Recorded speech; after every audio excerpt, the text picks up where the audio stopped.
Inspired by the Bible Experience.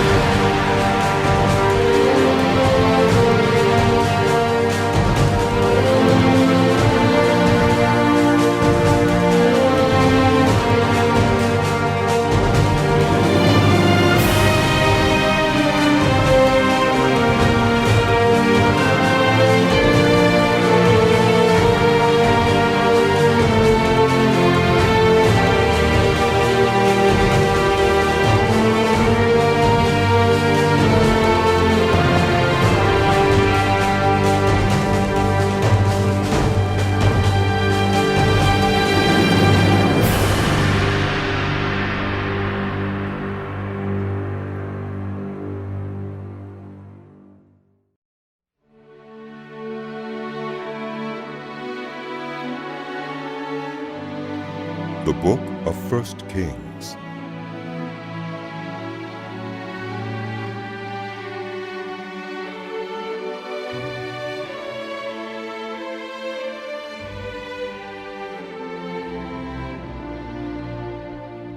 When King David was very old, he could not keep warm even when they put covers over him. So his attendants said to him, "Let us look for a young virgin to serve the king and take care of him. She can lie beside him so that our lord the king may keep warm."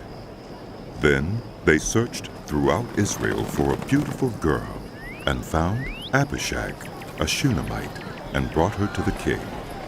The girl was very beautiful. She took care of the king and waited on him, but the king had no sexual relations with her. Now Adonijah, whose mother was Haggith, put himself forward and said, "I will be king." So he got chariots and horses ready, with 50 men to run ahead of him. His father had never rebuked him by asking, "Why do you behave as you do?" He was also very handsome and was born next after Absalom.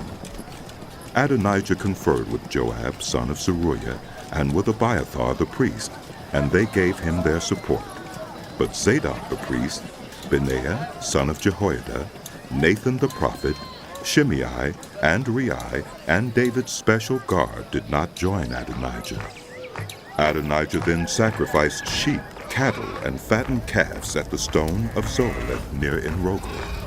He invited all his brothers, the king's sons, and all the royal officials of Judah, but he did not invite Nathan the prophet, or Benaiah, or the special guard, or his brother Solomon.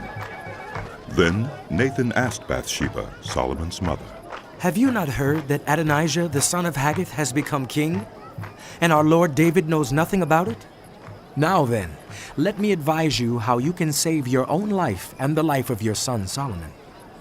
Go into King David and say to him, 'My lord the king, did you not swear to me, your servant, surely Solomon your son shall be king after me, and he will sit on my throne? Why then has Adonijah become king? While you are still there talking to the king, I will come in and add my word to what you have said.'" So Bathsheba went to see the aged king in his room, where Abishag the Shunammite was attending him. Bathsheba bowed down, prostrating herself before the king. "What is it you want?" The king asked. She said to him, "My lord, you yourself swore to me, your servant, by the Lord your God, Solomon your son shall be king after me, and he will sit on my throne.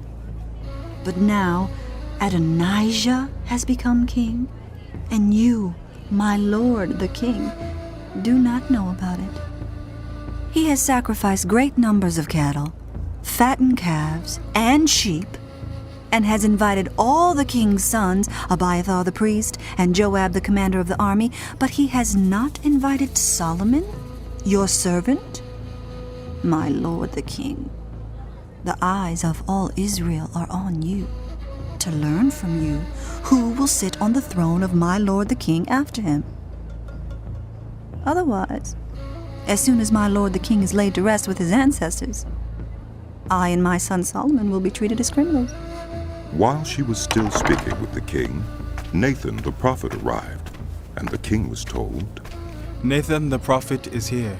So he went before the king and bowed with his face to the ground. Nathan said, Have you, my lord the king, declared that Adonijah shall be king after you, and that he will sit on your throne? Today he has gone down and sacrificed great numbers of cattle, fattened calves, and sheep. He has invited all the king's sons, the commanders of the army, and Abiathar the priest. Right now they are eating and drinking with him, and saying, Long live King Adonijah! But me your servant, and Zadok the priest, and Benaiah, son of Jehoiada, and your servant Solomon he did not invite. Is this something my lord the king has done without letting his servants know who should sit on the throne of my lord the king after him? Then King David said, Call in Bathsheba. So she came into the king's presence and stood before him. The king then took an oath. As surely as the Lord lives, who has delivered me out of every trouble, I will surely carry out this very day what I swore to you by the Lord, the God of Israel. Solomon, your son, shall be king after me, and he will sit on my throne in my place. Then Bathsheba bowed down with her face to the ground, prostrating herself before the king, and said, May my lord King David live forever. King David said, Call in Zadok the priest, Nathan the prophet, and Benaiah, son of Jehoiada. When they came before the king, he said to them, Take your Lord's servants with you, and have Solomon, my son, mount my own mule, and take him down to Gihon. There have Zadok the priest and Nathan the prophet anoint him king over Israel. Blow the trumpet and shout, Long live King Solomon! Then you are to go up with him, and he is to come and sit on my throne and reign in my place. I have appointed him ruler over Israel and Judah. Benaiah, son of Jehoiada, answered the king, Amen. May the Lord, the God of my lord the king, so declare it. As the Lord was with my lord the king, so may he be with Solomon to make his throne even greater than the throne of my lord King David. So Zadok the priest, Nathan the prophet, Benaiah, son of Jehoiada, the Kerethites and the Pelethites went down and had Solomon mount King David's mule, and they escorted him to Gihon. Zadok the priest took the horn of oil from the sacred tent and anointed Solomon. Then they sounded the trumpet, and all the people shouted, Long live King Solomon! And all the people went up after him, playing pipes and rejoicing greatly, so that the ground shook with the sound. Adonijah and all the guests who were with him heard it as they were finishing their feast. On hearing the sound of the trumpet, Joab asked, What's the meaning of all the noise in the city? Even as he was speaking, Jonathan, son of Abiathar the priest, arrived. Adonijah said, Come in. A worthy man like you must be bringing good news. Not at all. Jonathan answered, Our Lord King David has made Solomon king. The king has sent with him Zadok the priest, Nathan the prophet, Benaiah son of Jehoiada, the Kerethites and the Pelethites, and they have put him on the king's mule. And Zadok the priest and Nathan the prophet have anointed him king of Gihon.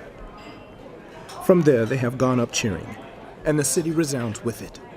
That's the noise you hear. Moreover, Solomon has taken his seat on the royal throne.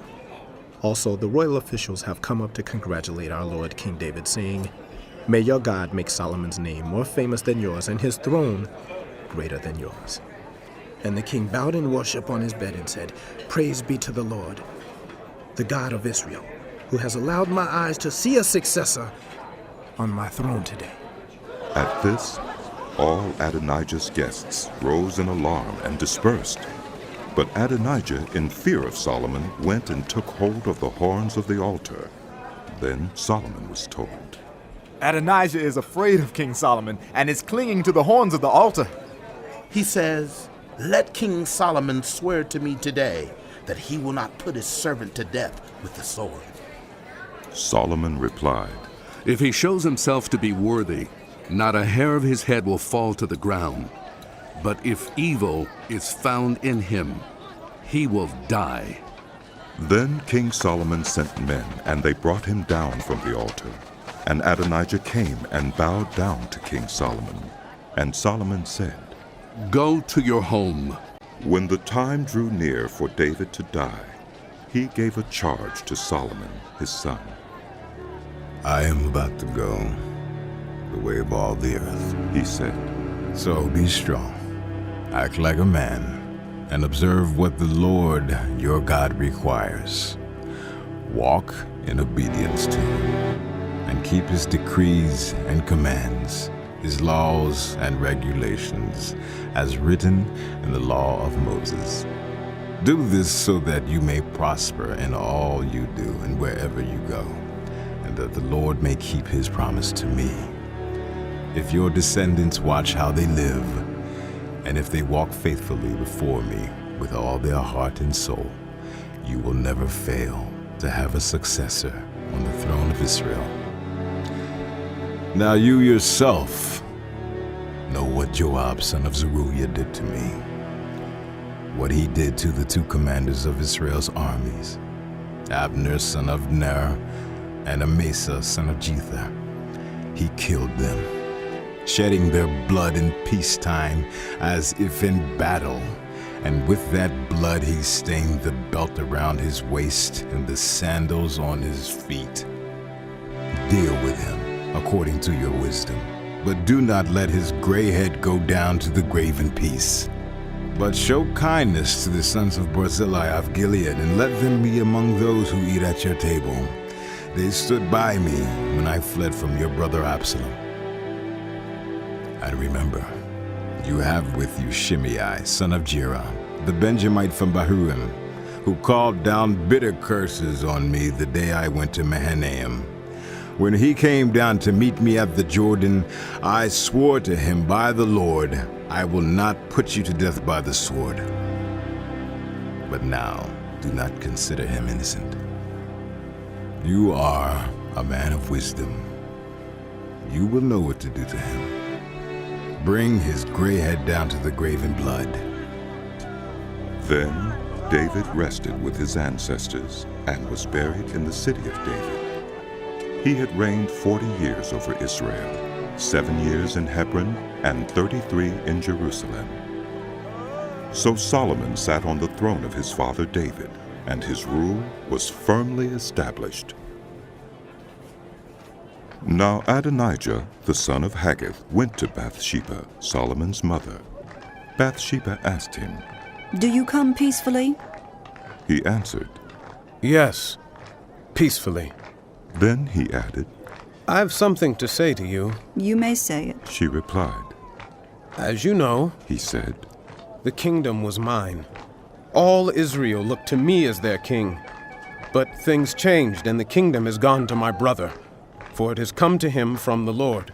Now, I have one request to make of you. Do not refuse me. You may make it, she said. So he continued, Please, ask King Solomon he will not refuse you to give me Abishag the Shunammite as my wife. Very well, Bathsheba replied. I will speak to the king for you. When Bathsheba went to King Solomon to speak to him for Adonijah, the king stood up to meet her, bowed down to her, and sat down on his throne. He had a throne brought for the king's mother, and she sat down at his right hand. I have one small request to make of you, she said. Do not refuse me.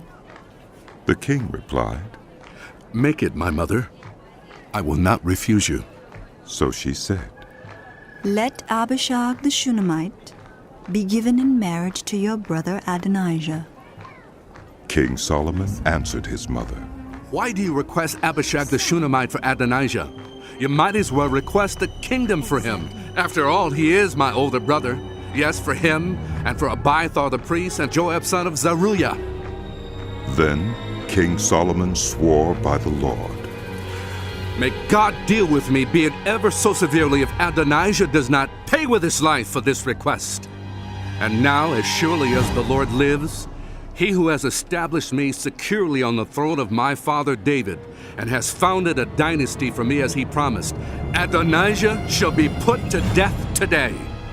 So King Solomon gave orders to Benaiah, son of Jehoiada, and he struck down Adonijah, and he died. To Abiathar the priest, the king said, Go back to your fields in Anathoth. You deserve to die. But I will not put you to death now, because you carried the ark of the sovereign Lord before my father David, and shared all my father's hardships. So Solomon removed Abiathar from the priesthood of the Lord, fulfilling the word the Lord had spoken at Shiloh about the house of Eli. When the news reached Joab, who had conspired with Adonijah, though not with Absalom, he fled to the tent of the Lord and took hold of the horns of the altar. King Solomon was told that Joab had fled to the tent of the Lord and was beside the altar. Then Solomon ordered Benaiah, son of Jehoiada, Go, strike him down. So Benaiah entered the tent of the Lord and said to Joab, The king says, come out. But he answered, No, I will die here. Benaiah reported to the king. This is how Joab answered me. Then the king commanded Benaiah, Do as he says. Strike him down and bury him, and so clear me and my family line of the guilt of the innocent blood that Joab shed. The Lord will repay him for the blood he shed, because without my father David knowing it, he attacked 2 men and killed them with the sword. Both of them, Abner, son of Ner, commander of Israel's army, and Amasa, son of Jether, commander of Judah's army, were better men and more upright than he. May the guilt of their blood rest on the head of Joab and his descendants forever. But on David and his descendants, his house and his throne, may there be the Lord's peace forever. So Benaiah, son of Jehoiada, went up and struck down Joab and killed him, and he was buried at his home out in the country. The king put Benaiah, son of Jehoiada, over the army in Joab's position, and replaced Abiathar with Zadok the priest. Then the king sent for Shimei and said to him, Build yourself a house in Jerusalem and live there, but do not go anywhere else. The day you leave and cross the Kidron Valley, you can be sure you will die. Your blood will be on your own head. Shimei answered the king, What you say is good. Your servant will do as my lord the king has said. And Shimei stayed in Jerusalem for a long time. But 3 years later, 2 of Shimei's slaves ran off to Achish, son of Maacah, king of Gath, and Shimei was told, Your slaves are in Gath. At this, he saddled his donkey and went to Achish at Gath in search of his slaves. So Shimei went away and brought the slaves back from Gath. When Solomon was told that Shimei had gone from Jerusalem to Gath and had returned, the king summoned Shimei and said to him, Did I not make you swear by the Lord and warn you on the day you leave to go anywhere else you can be sure you will die? At that time you said to me, What you say is good, I will obey. Why then did you not keep your oath to the Lord and obey the command I gave you? The king also said to Shimei, You know in your heart all the wrong you did to my father David. Now the Lord will repay you for your wrongdoing. But King Solomon will be blessed, and David's throne will remain secure before the Lord forever. Then the king gave the order to Benaiah, son of Jehoiada, and he went out and struck Shimei down, and he died. The kingdom was now established in Solomon's hands. Solomon made an alliance with Pharaoh, king of Egypt, and married his daughter. He brought her to the city of David until he finished building his palace and the temple of the Lord, and the wall around Jerusalem. The people, however, were still sacrificing at the high places, because a temple had not yet been built for the name of the Lord. Solomon showed his love for the Lord by walking according to the instructions given him by his father David, except that he offered sacrifices and burned incense on the high places. The king went to Gibeon to offer sacrifices, for that was the most important high place, and Solomon offered 1,000 burnt offerings on that altar. At Gibeon, the Lord appeared to Solomon during the night in a dream, and God said, "Ask for whatever you want me to give you." Solomon answered, "You have shown great kindness to your servant, my father David, because he was faithful to you and righteous and upright in heart. You have continued this great kindness to him and have given him a son to sit on his throne this very day. Now, Lord my God, you have made your servant king in place of my father David, but I am only a little child and do not know how to carry out my duties. Your servant is here among the people you have chosen, a great people, too numerous to count or number. So give your servant a discerning heart to govern your people and to distinguish between right and wrong. For who is able to govern this great people of yours?" The Lord was pleased that Solomon had asked for this. So God said to him, "Since you have asked for this, and not for long life or wealth for yourself, nor have asked for the death of your enemies, but for discernment in administering justice, I will do what you have asked. I will give you a wise and discerning heart, so that there will never have been anyone like you, nor will there ever be. Moreover, I will give you what you have not asked for, both wealth and honor, so that in your lifetime you will have no equal among kings. And if you walk in obedience to me and keep my decrees and commands, as David your father did, I will give you a long life." Then Solomon awoke, and he realized it had been a dream. He returned to Jerusalem, stood before the ark of the Lord's covenant, and sacrificed burnt offerings and fellowship offerings. Then he gave a feast for all his court. Now 2 prostitutes came to the king and stood before him. One of them said, "Pardon me, my lord.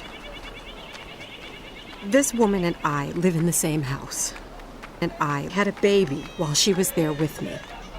The 3rd day after my child was born, this woman also had a baby. We were alone. There was no one in the house but the 2 of us. During the night, this woman's son died because she lay on him. So she got up in the middle of the night and took my son from my side while I, your servant, was asleep. She put him by her breast and put her dead son by my breast. The next morning, I got up to nurse my son, and he was dead. But when I looked at him closely in the morning light, I saw that it wasn't the son I had born." The other woman said, "No! The living one is my son. The dead one is yours." But the first insisted. "No! The dead one is yours. The living one is mine." And so they argued before the king. The king said, "This one says, 'My son is alive and your son is dead,' while that one says, 'No, your son is dead and mine is alive.'" Then the king said, "Bring me a sword." So they brought a sword for the king. He then gave an order. "Cut the living child in 2. Give half to one and half to the other."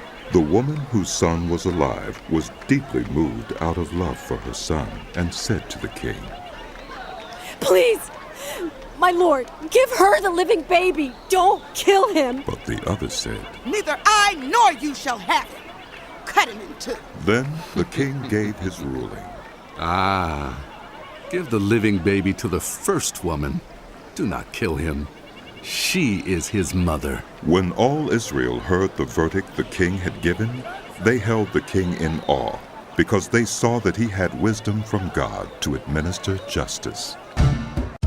So King Solomon ruled over all Israel, and these were his chief officials: Azariah, son of Zadok the priest, Elohoreph and Ahijah, son of Shisha, secretaries, Jehoshaphat, son of Ahilud, recorder, Benaiah, son of Jehoiada, commander-in-chief, Zadok and Abiathar, priests, Azariah, son of Nathan, in charge of the district governors, Zabud, son of Nathan, a priest and advisor to the king, Ahishar, palace administrator, Adoniram, son of Abda, in charge of forced labor. Solomon had 12 district governors over all Israel who supplied provisions for the king and the royal household. Each one had to provide supplies for 1 month in the year. These are their names: Ben-Hur in the hill country of Ephraim, Ben-Deker in Makaz, Shaalbim, Beth-Shemesh, and Elon Beth-Hanan, Ben-Hesed in Arubah. Soko and all the land of Hepher were his.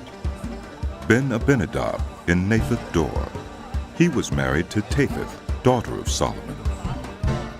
Beunah, son of Ahilud, in Taanach and Megiddo, and in all Beth-Shan, next to Zarathan, below Jezreel, from Beth-Shan to Abel-Meholah, across to Jokmeam.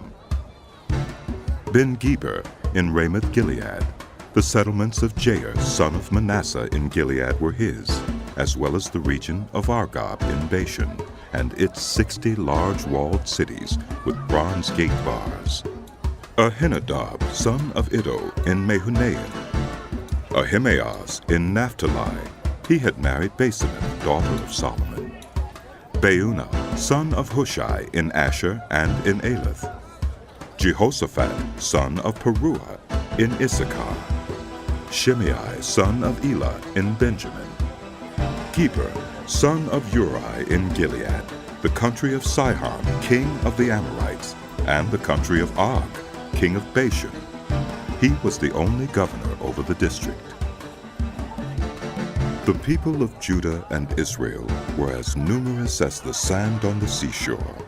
They ate, they drank, and they were happy. And Solomon ruled over all the kingdoms from the Euphrates River to the land of the Philistines, as far as the border of Egypt. These countries brought tribute and were Solomon's subjects all his life. Solomon's daily provisions were 30 cores of the finest flour and 60 cores of meal, 10 head of stall-fed cattle, 20 of pasture-fed cattle, and 100 sheep and goats, as well as deer, gazelles, roebucks, and choice fowl. For he ruled over all the kingdoms west of the Euphrates River, from Tifsa to Gaza, and had peace on all sides. During Solomon's lifetime, Judah and Israel from Dan to Beersheba lived in safety, everyone under their own vine and fig tree. Solomon had 4,000 stalls for chariot horses and 12,000 horses. The district governors, each in his month, supplied provisions for King Solomon and all who came to the king's table. They saw to it that nothing was lacking. They also brought to the proper place their quotas of barley and straw for the chariot horses and the other horses. God gave Solomon wisdom and very great insight, and a breadth of understanding as measureless as the sand on the seashore. Solomon's wisdom was greater than the wisdom of all the people of the East, and greater than all the wisdom of Egypt. He was wiser than anyone else, including Ethan the Ezrahite, wiser than Heman, Calcol, and Darda, the sons of Mahol, and his fame spread to all the surrounding nations. He spoke 3,000 proverbs, and his songs numbered 1,005.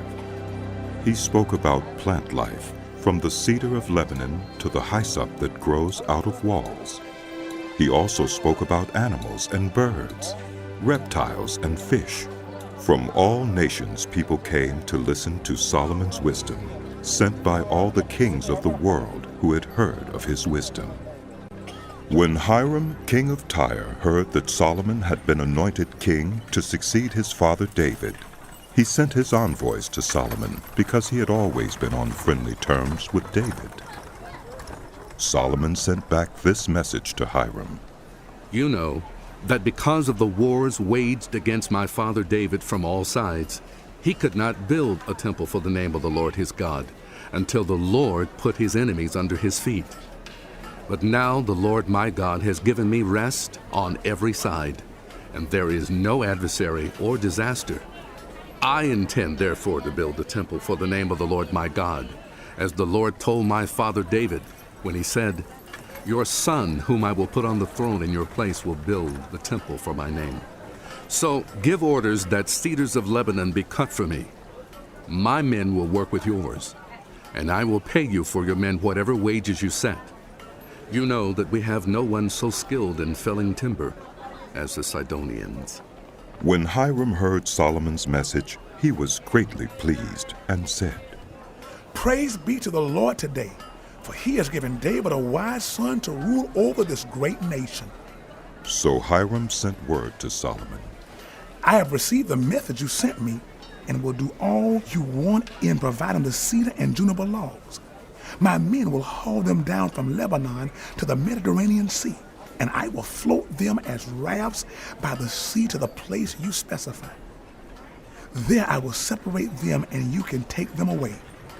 And you are to grant my wish by providing food for my royal household." In this way, Hiram kept Solomon supplied with all the cedar and juniper logs he wanted, and Solomon gave Hiram 20,000 cores of wheat as food for his household, in addition to 20,000 baths of pressed olive oil. Solomon continued to do this for Hiram year after year. The Lord gave Solomon wisdom, just as he had promised him. There were peaceful relations between Hiram and Solomon, and the two of them made a treaty. King Solomon conscripted laborers from all Israel, 30,000 men. He sent them off to Lebanon in shifts of 10,000 a month, so that they spent 1 month in Lebanon and 2 months at home. Adoniram was in charge of the forced labor. Solomon had 70,000 carriers and 80,000 stone cutters in the hills, as well as 3,300 overseers who supervised the project and directed the work. At the king's command, they removed from the quarry large blocks of high-grade stone to provide a foundation of dressed stone for the temple. The skilled workers of Solomon and Hiram and those from Byblos cut and prepared the timber and stone for the building of the temple. In the 480th year after the Israelites came out of Egypt, in the 4th year of Solomon's reign over Israel, in the month of Ziv, the 2nd month, he began to build the temple of the Lord. The temple that King Solomon built for the Lord was 60 cubits long, 20 wide, and 30 high. The portico at the front of the main hall of the temple extended the width of the temple, that is, 20 cubits, and projected 10 cubits from the front of the temple. He made narrow windows high up in the temple walls. Against the walls of the main hall and inner sanctuary, he built a structure around the building in which there were side rooms. The lowest floor was 5 cubits wide, the middle floor 6 cubits, and the 3rd floor 7. He made offset ledges around the outside of the temple so that nothing would be inserted into the temple walls. In building the temple, only blocks dressed at the quarry were used, and no hammer, chisel, or any other iron tool was heard at the temple site while it was being built. The entrance to the lowest floor was on the south side of the temple. A stairway led up to the middle level and from there to the 3rd. So he built the temple and completed it, roofing it with beams and cedar planks. And he built the side rooms all along the temple.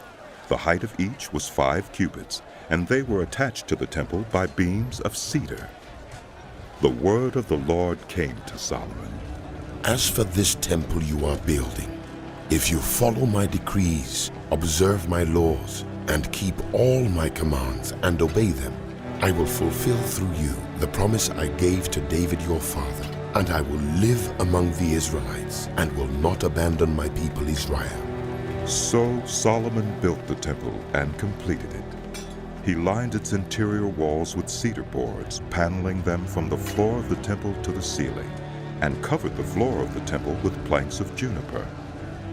He partitioned off 20 cubits at the rear of the temple with cedar boards from floor to ceiling to form within the temple an inner sanctuary, the most holy place. The main hall in front of this room was 40 cubits long. The inside of the temple was cedar, carved with gourds and open flowers. Everything was cedar. No stone was to be seen. He prepared the inner sanctuary within the temple to set the Ark of the Covenant of the Lord there. The inner sanctuary was 20 cubits long, 20 wide and 20 high. He overlaid the inside with pure gold, and he also overlaid the altar of cedar. Solomon covered the inside of the temple with pure gold, and he extended gold chains across the front of the inner sanctuary, which was overlaid with gold. So he overlaid the whole interior with gold. He also overlaid with gold the altar that belonged to the inner sanctuary. For the inner sanctuary he made a pair of cherubim out of olive wood, each 10 cubits high. One wing of the first cherub was 5 cubits long, and the other wing 5 cubits, 10 cubits from wingtip to wingtip. The second cherub also measured 10 cubits, for the 2 cherubim were identical in size and shape. The height of each cherub was 10 cubits. He placed the cherubim inside the innermost room of the temple, with their wings spread out. The wing of one cherub touched one wall, while the wing of the other touched the other wall, and their wings touched each other in the middle of the room.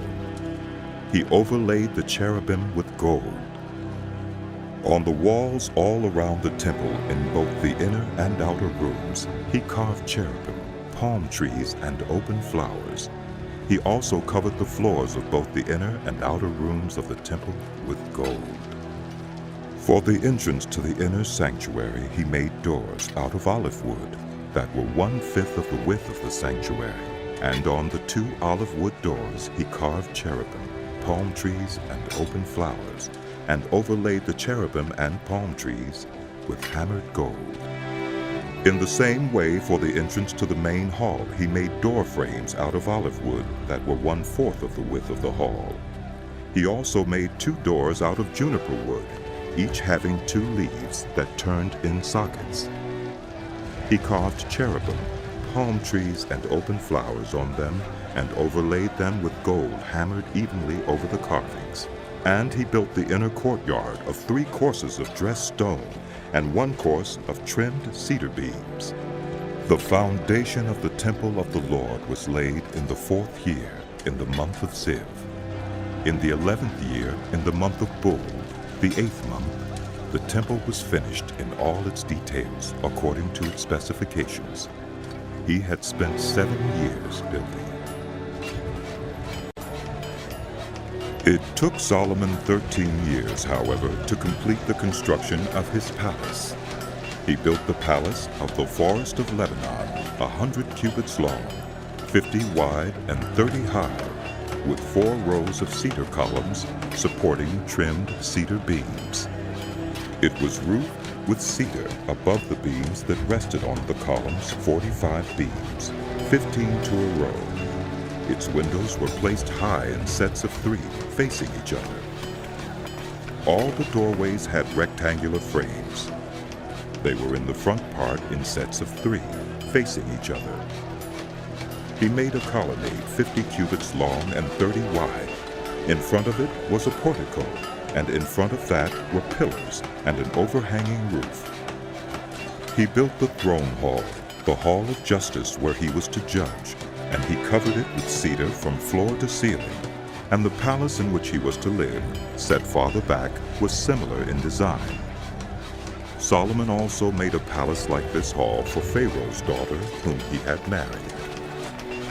All these structures from the outside to the great courtyard, and from foundation to eaves, were made of blocks of high-grade stone cut to size and trimmed with a saw on their inner and outer faces. The foundations were laid with large stones of good quality, some measuring 10 cubits and some 8. Above were high-grade stones cut to size and cedar beams. The great courtyard was surrounded by a wall of 3 courses of dressed stone and 1 course of trimmed cedar beams, as was the inner courtyard of the temple of the Lord with its portico. King Solomon sent to Tyre and brought Huram, whose mother was a widow from the tribe of Naphtali, and whose father was from Tyre, and a skilled worker in bronze. Huram was filled with wisdom, with understanding, and with knowledge to do all kinds of bronze work. He came to King Solomon and did all the work assigned to him. He cast 2 bronze pillars, each 18 cubits high and 12 cubits in circumference. He also made 2 capitals of cast bronze to set on the tops of the pillars. Each capital was 5 cubits high. A network of interwoven chains adorned the capitals on top of the pillars, 7 for each capital. He made pomegranates in 2 rows, encircling each network to decorate the capitals on top of the pillars. He did the same for each capital. The capitals on top of the pillars in the portico were in the shape of lilies, 4 cubits high. On the capitals of both pillars, above the bowl-shaped part, next to the network, were the 200 pomegranates in rows all around. He erected the pillars at the portico of the temple. The pillar to the south he named Jachin, and the one to the north, Boaz. The capitals on top were in the shape of lilies. And so the work on the pillars was completed. He made the sea of cast metal, circular in shape, measuring 10 cubits from rim to rim, and 5 cubits high. It took a line of 30 cubits to measure around it. Below the rim, gourds encircled it, 10 to a cubit. The gourds were cast in 2 rows in one piece with the sea. The sea stood on 12 bulls, 3 facing north, 3 facing west, 3 facing south, and 3 facing east. The sea rested on top of them, and their hindquarters were toward the center. It was a handbreadth in thickness, and its rim was like the rim of a cup. Like a lily blossom, it held 2,000 baths. He also made 10 movable stands of bronze. Each was 4 cubits long, 4 wide, and 3 high. This is how the stands were made. They had side panels attached to uprights. On the panels between the uprights were lions, bulls, and cherubim, and on the uprights as well. Above and below the lions and bulls were wreaths of hammered work. Each stand had 4 bronze wheels with bronze axles, and each had a basin resting on 4 supports, cast with wreaths on each side. On the inside of the stand, there was an opening that had a circular frame 1 cubit deep. This opening was round, and with its basework, it measured 1.5 cubits. Around its opening, there was engraving. The panels of the stands were square, not round. The 4 wheels were under the panels, and the axles of the wheels were attached to the stand. The diameter of each wheel was 1.5 cubits. The wheels were made like chariot wheels. The axles, rims, spokes, and hubs were all of cast metal. Each stand had 4 handles, 1 on each corner, projecting from the stand. At the top of the stand, there was a circular band 0.5 cubit deep. The supports and panels were attached to the top of the stand. He engraved cherubim, lions, and palm trees on the surfaces of the supports and on the panels in every available space, with wreaths all around. This is the way he made the 10 stands. They were all cast in the same molds and were identical in size and shape. He then made 10 bronze basins, each holding 40 baths and measuring 4 cubits across, 1 basin to go on each of the 10 stands. He placed 5 of the stands on the south side of the temple and 5 on the north. He placed the sea on the south side, at the southeast corner of the temple. He also made the pots and shovels and sprinkling bowls. So Huram finished all the work he had undertaken for King Solomon in the temple of the Lord. The 2 pillars, the 2 bowl-shaped capitals on top of the pillars, the 2 sets of network decorating the 2 bowl-shaped capitals on top of the pillars, the 400 pomegranates for the 2 sets of network, 2 rows of pomegranates for each network decorating the bowl-shaped capitals on top of the pillars, the 10 stands with their 10 basins, the sea and the 12 bulls under it, the pots, shovels, and sprinkling bowls. All these objects that Huram made for King Solomon for the temple of the Lord were of burnished bronze. The king had them cast in clay molds in the plain of the Jordan between Succoth and Zarethan. Solomon left all these things unweighed because there were so many. The weight of the bronze was not determined.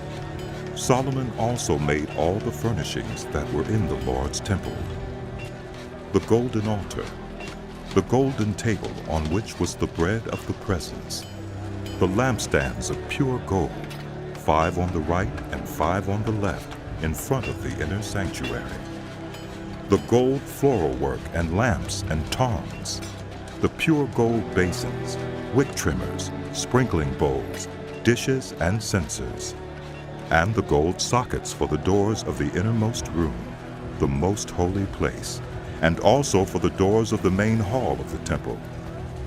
When all the work King Solomon had done for the temple of the Lord was finished, he brought in the things his father David had dedicated, the silver and gold and the furnishings, and he placed them in the treasuries of the Lord's temple. Then King Solomon summoned into his presence at Jerusalem the elders of Israel, all the heads of the tribes and the chiefs of the Israelite families, to bring up the ark of the Lord's covenant from Zion, the city of David. All the Israelites came together to King Solomon at the time of the festival in the month of Ethanim, the 7th month. When all the elders of Israel had arrived, the priests took up the ark, and they brought up the ark of the Lord and the tent of meeting and all the sacred furnishings in it. The priests and Levites carried them up, and King Solomon and the entire assembly of Israel that had gathered about him were before the ark, sacrificing so many sheep and cattle that they could not be recorded or counted. The priests then brought the ark of the Lord's covenant to its place in the inner sanctuary of the temple, the most holy place, and put it beneath the wings of the cherubim.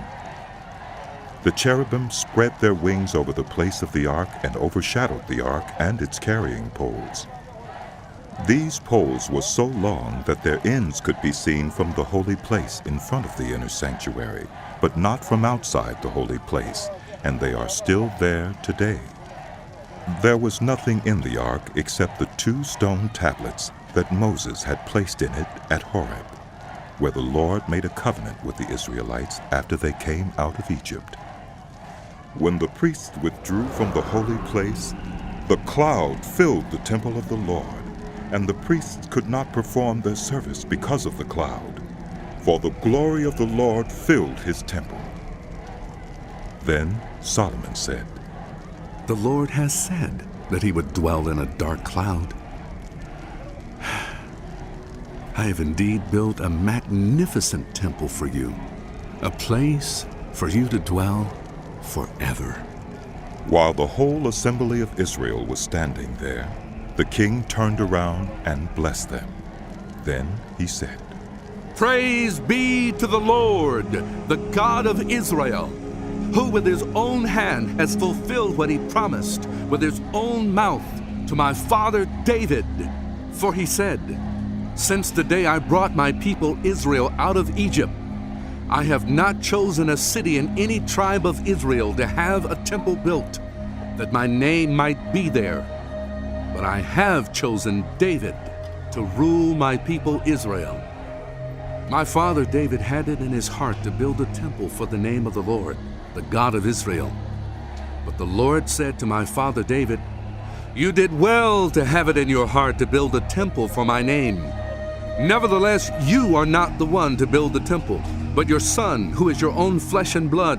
He is the one who will build the temple for my name. The Lord has kept the promise he made.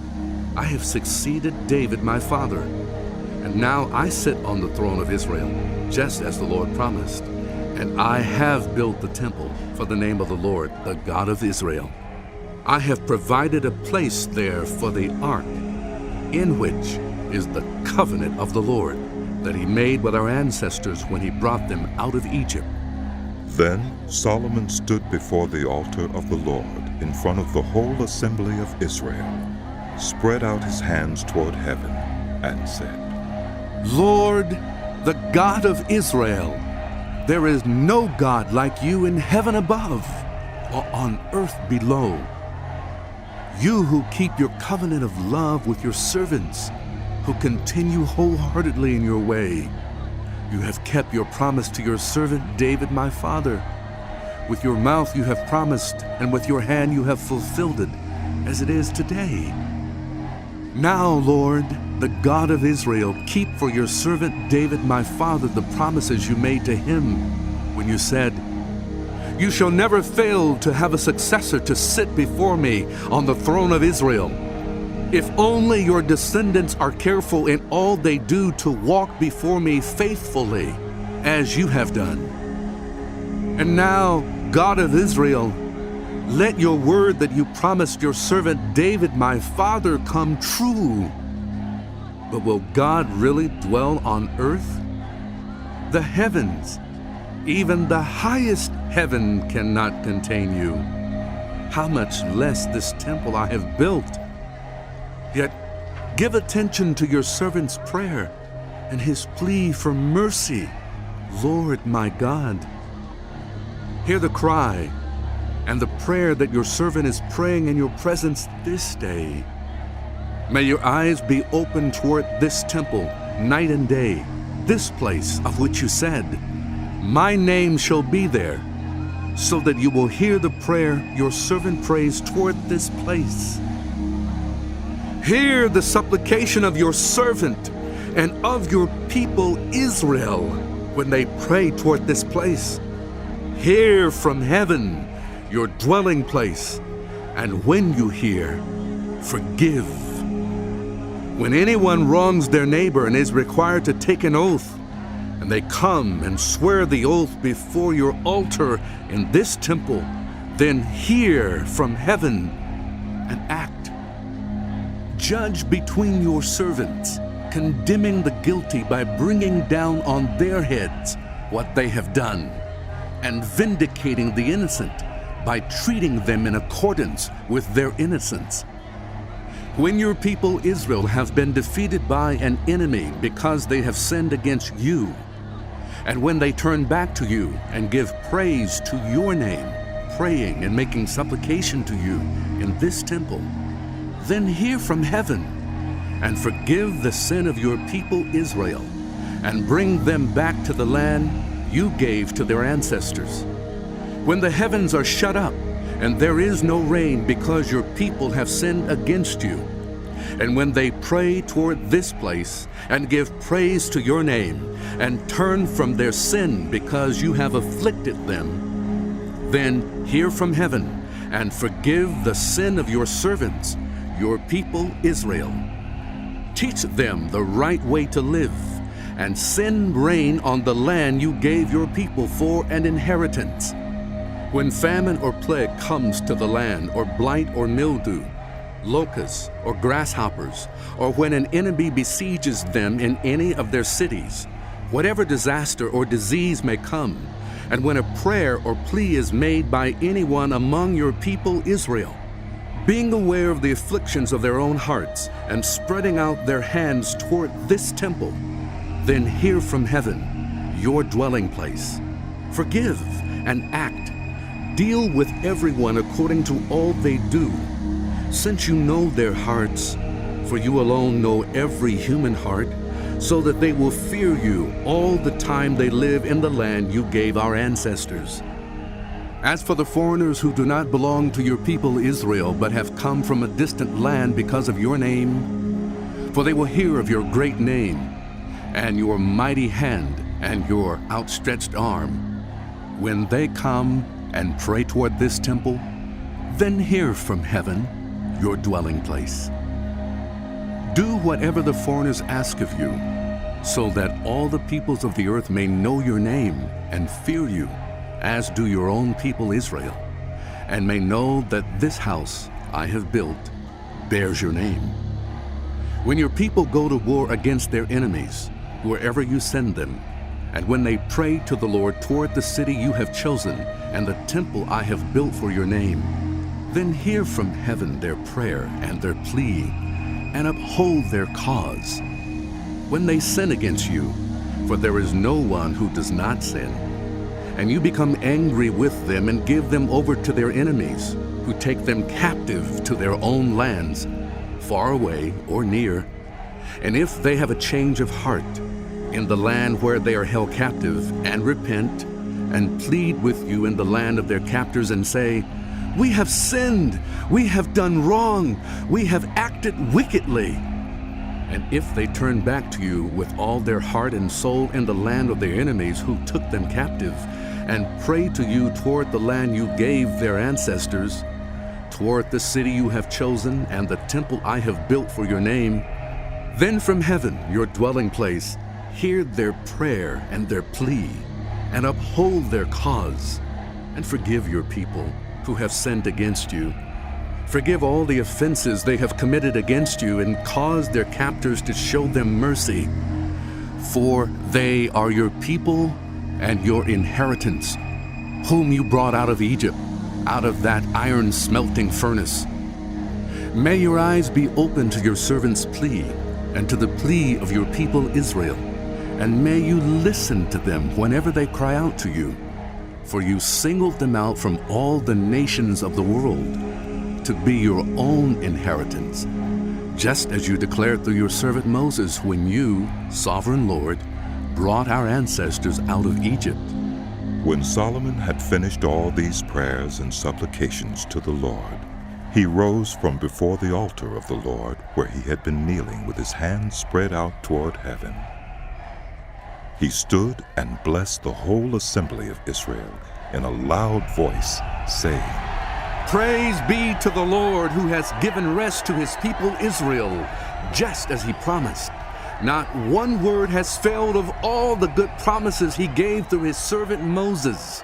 May the Lord our God be with us, as he was with our ancestors. May he never leave us, nor forsake us. May he turn our hearts to him, to walk in obedience to him, and keep the commands, decrees, and laws he gave our ancestors. And may these words of mine, which I have prayed before the Lord, be near to the Lord our God day and night, that he may uphold the cause of his servant and the cause of his people Israel, according to each day's need, so that all the peoples of the earth may know that the Lord is God, and that there is no other. And may your hearts be fully committed to the Lord our God, to live by his decrees and obey his commands, as at this time. Then the king and all Israel with him offered sacrifices before the Lord. Solomon offered a sacrifice of fellowship offerings to the Lord, 22,000 cattle and 120,000 sheep and goats. So the king and all the Israelites dedicated the temple of the Lord. On that same day, the king consecrated the middle part of the courtyard in front of the temple of the Lord. And there he offered burnt offerings, grain offerings, and the fat of the fellowship offerings, because the bronze altar that stood before the Lord was too small to hold the burnt offerings, the grain offerings, and the fat of the fellowship offerings. So Solomon observed the festival at that time, and all Israel with him, a vast assembly, people from Lebo-Hamath to the Wadi of Egypt. They celebrated it before the Lord our God for 7 days and 7 days more, 14 days in all. On the following day he sent the people away. They blessed the king and then went home, joyful and glad in heart for all the good things the Lord had done for his servant David and his people Israel. When Solomon had finished building the temple of the Lord and the royal palace, and had achieved all he had desired to do, the Lord appeared to him a second time, as he had appeared to him at Gibeon. The Lord said to him, I have heard the prayer and plea you have made before me. I have consecrated this temple which you have built by putting my name there forever. My eyes and my heart will always be there. As for you, if you walk before me faithfully, with integrity of heart and uprightness, as David your father did, and do all I command, and observe my decrees and laws, I will establish your royal throne over Israel forever, as I promised David your father, when I said, you shall never fail to have a successor on the throne of Israel. But if you or your descendants turn away from me, and do not observe the commands and decrees I have given you, and go off to serve other gods and worship them, then I will cut off Israel from the land I have given them, and will reject this temple I have consecrated for my name. Israel will then become a byword and an object of ridicule among all peoples. This temple will become a heap of rubble. All who pass by will be appalled, and will scoff and say, why has the Lord done such a thing to this land and to this temple? People will answer, because they have forsaken the Lord their God, who brought their ancestors out of Egypt, and have embraced other gods, worshipping and serving them. That is why the Lord brought all this disaster on them. At the end of 20 years, during which Solomon built these two buildings, the temple of the Lord and the royal palace, King Solomon gave 20 towns in Galilee to Hiram, king of Tyre, because Hiram had supplied him with all the cedar and juniper and gold he wanted. But when Hiram went from Tyre to see the towns that Solomon had given him, he was not pleased with them. What kind of towns are these you have given me, my brother? He asked. And he called them the land of Kabul, a name they have to this day. Now Hiram had sent to the king 120 talents of gold.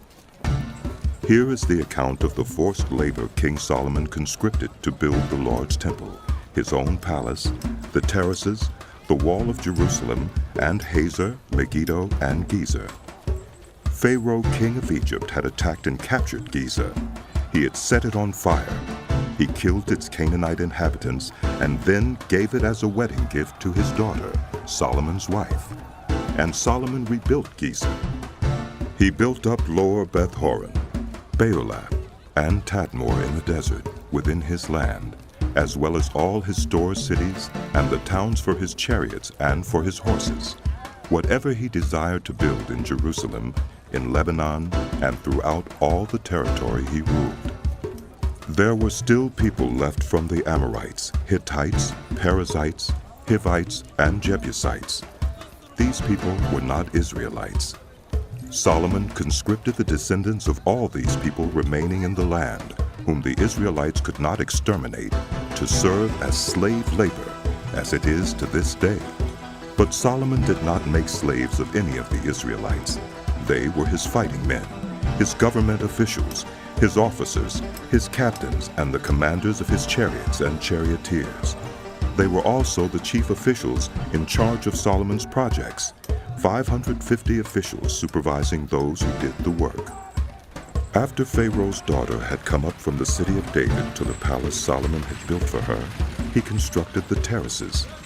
3 times a year Solomon sacrificed burnt offerings and fellowship offerings on the altar he had built for the Lord, burning incense before the Lord along with them, and so fulfilled the temple obligations. King Solomon also built ships at Ezion-Geber, which is near Elath in Edom, on the shore of the Red Sea.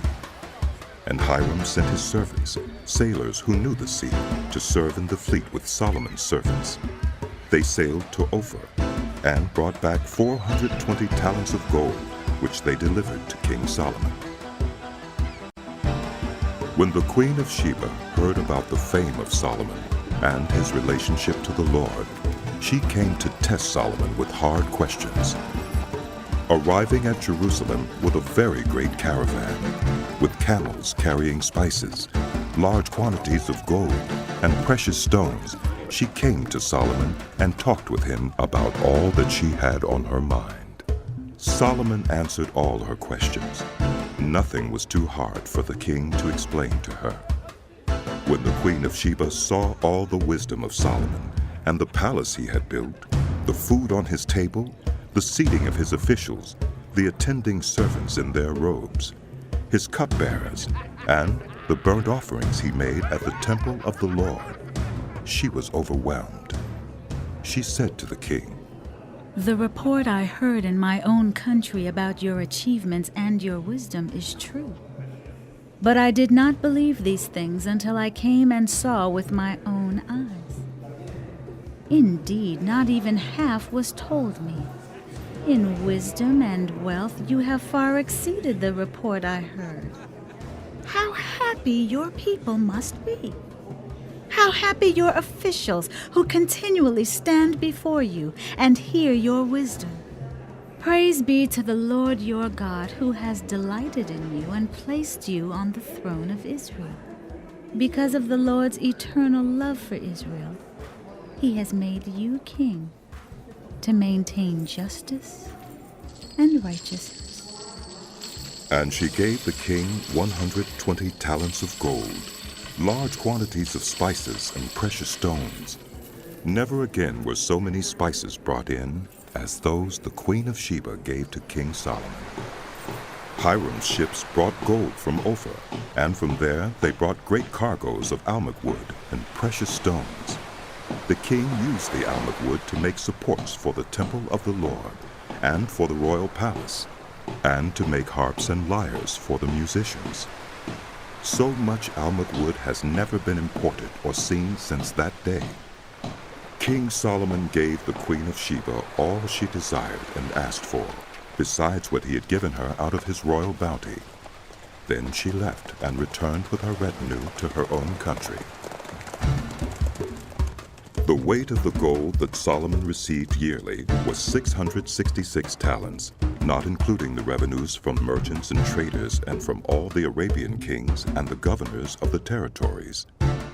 King Solomon made 200 large shields of hammered gold.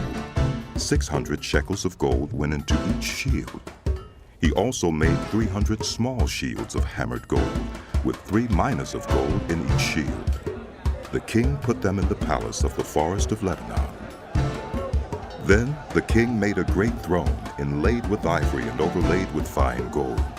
The throne had 6 steps, and its back had a rounded top.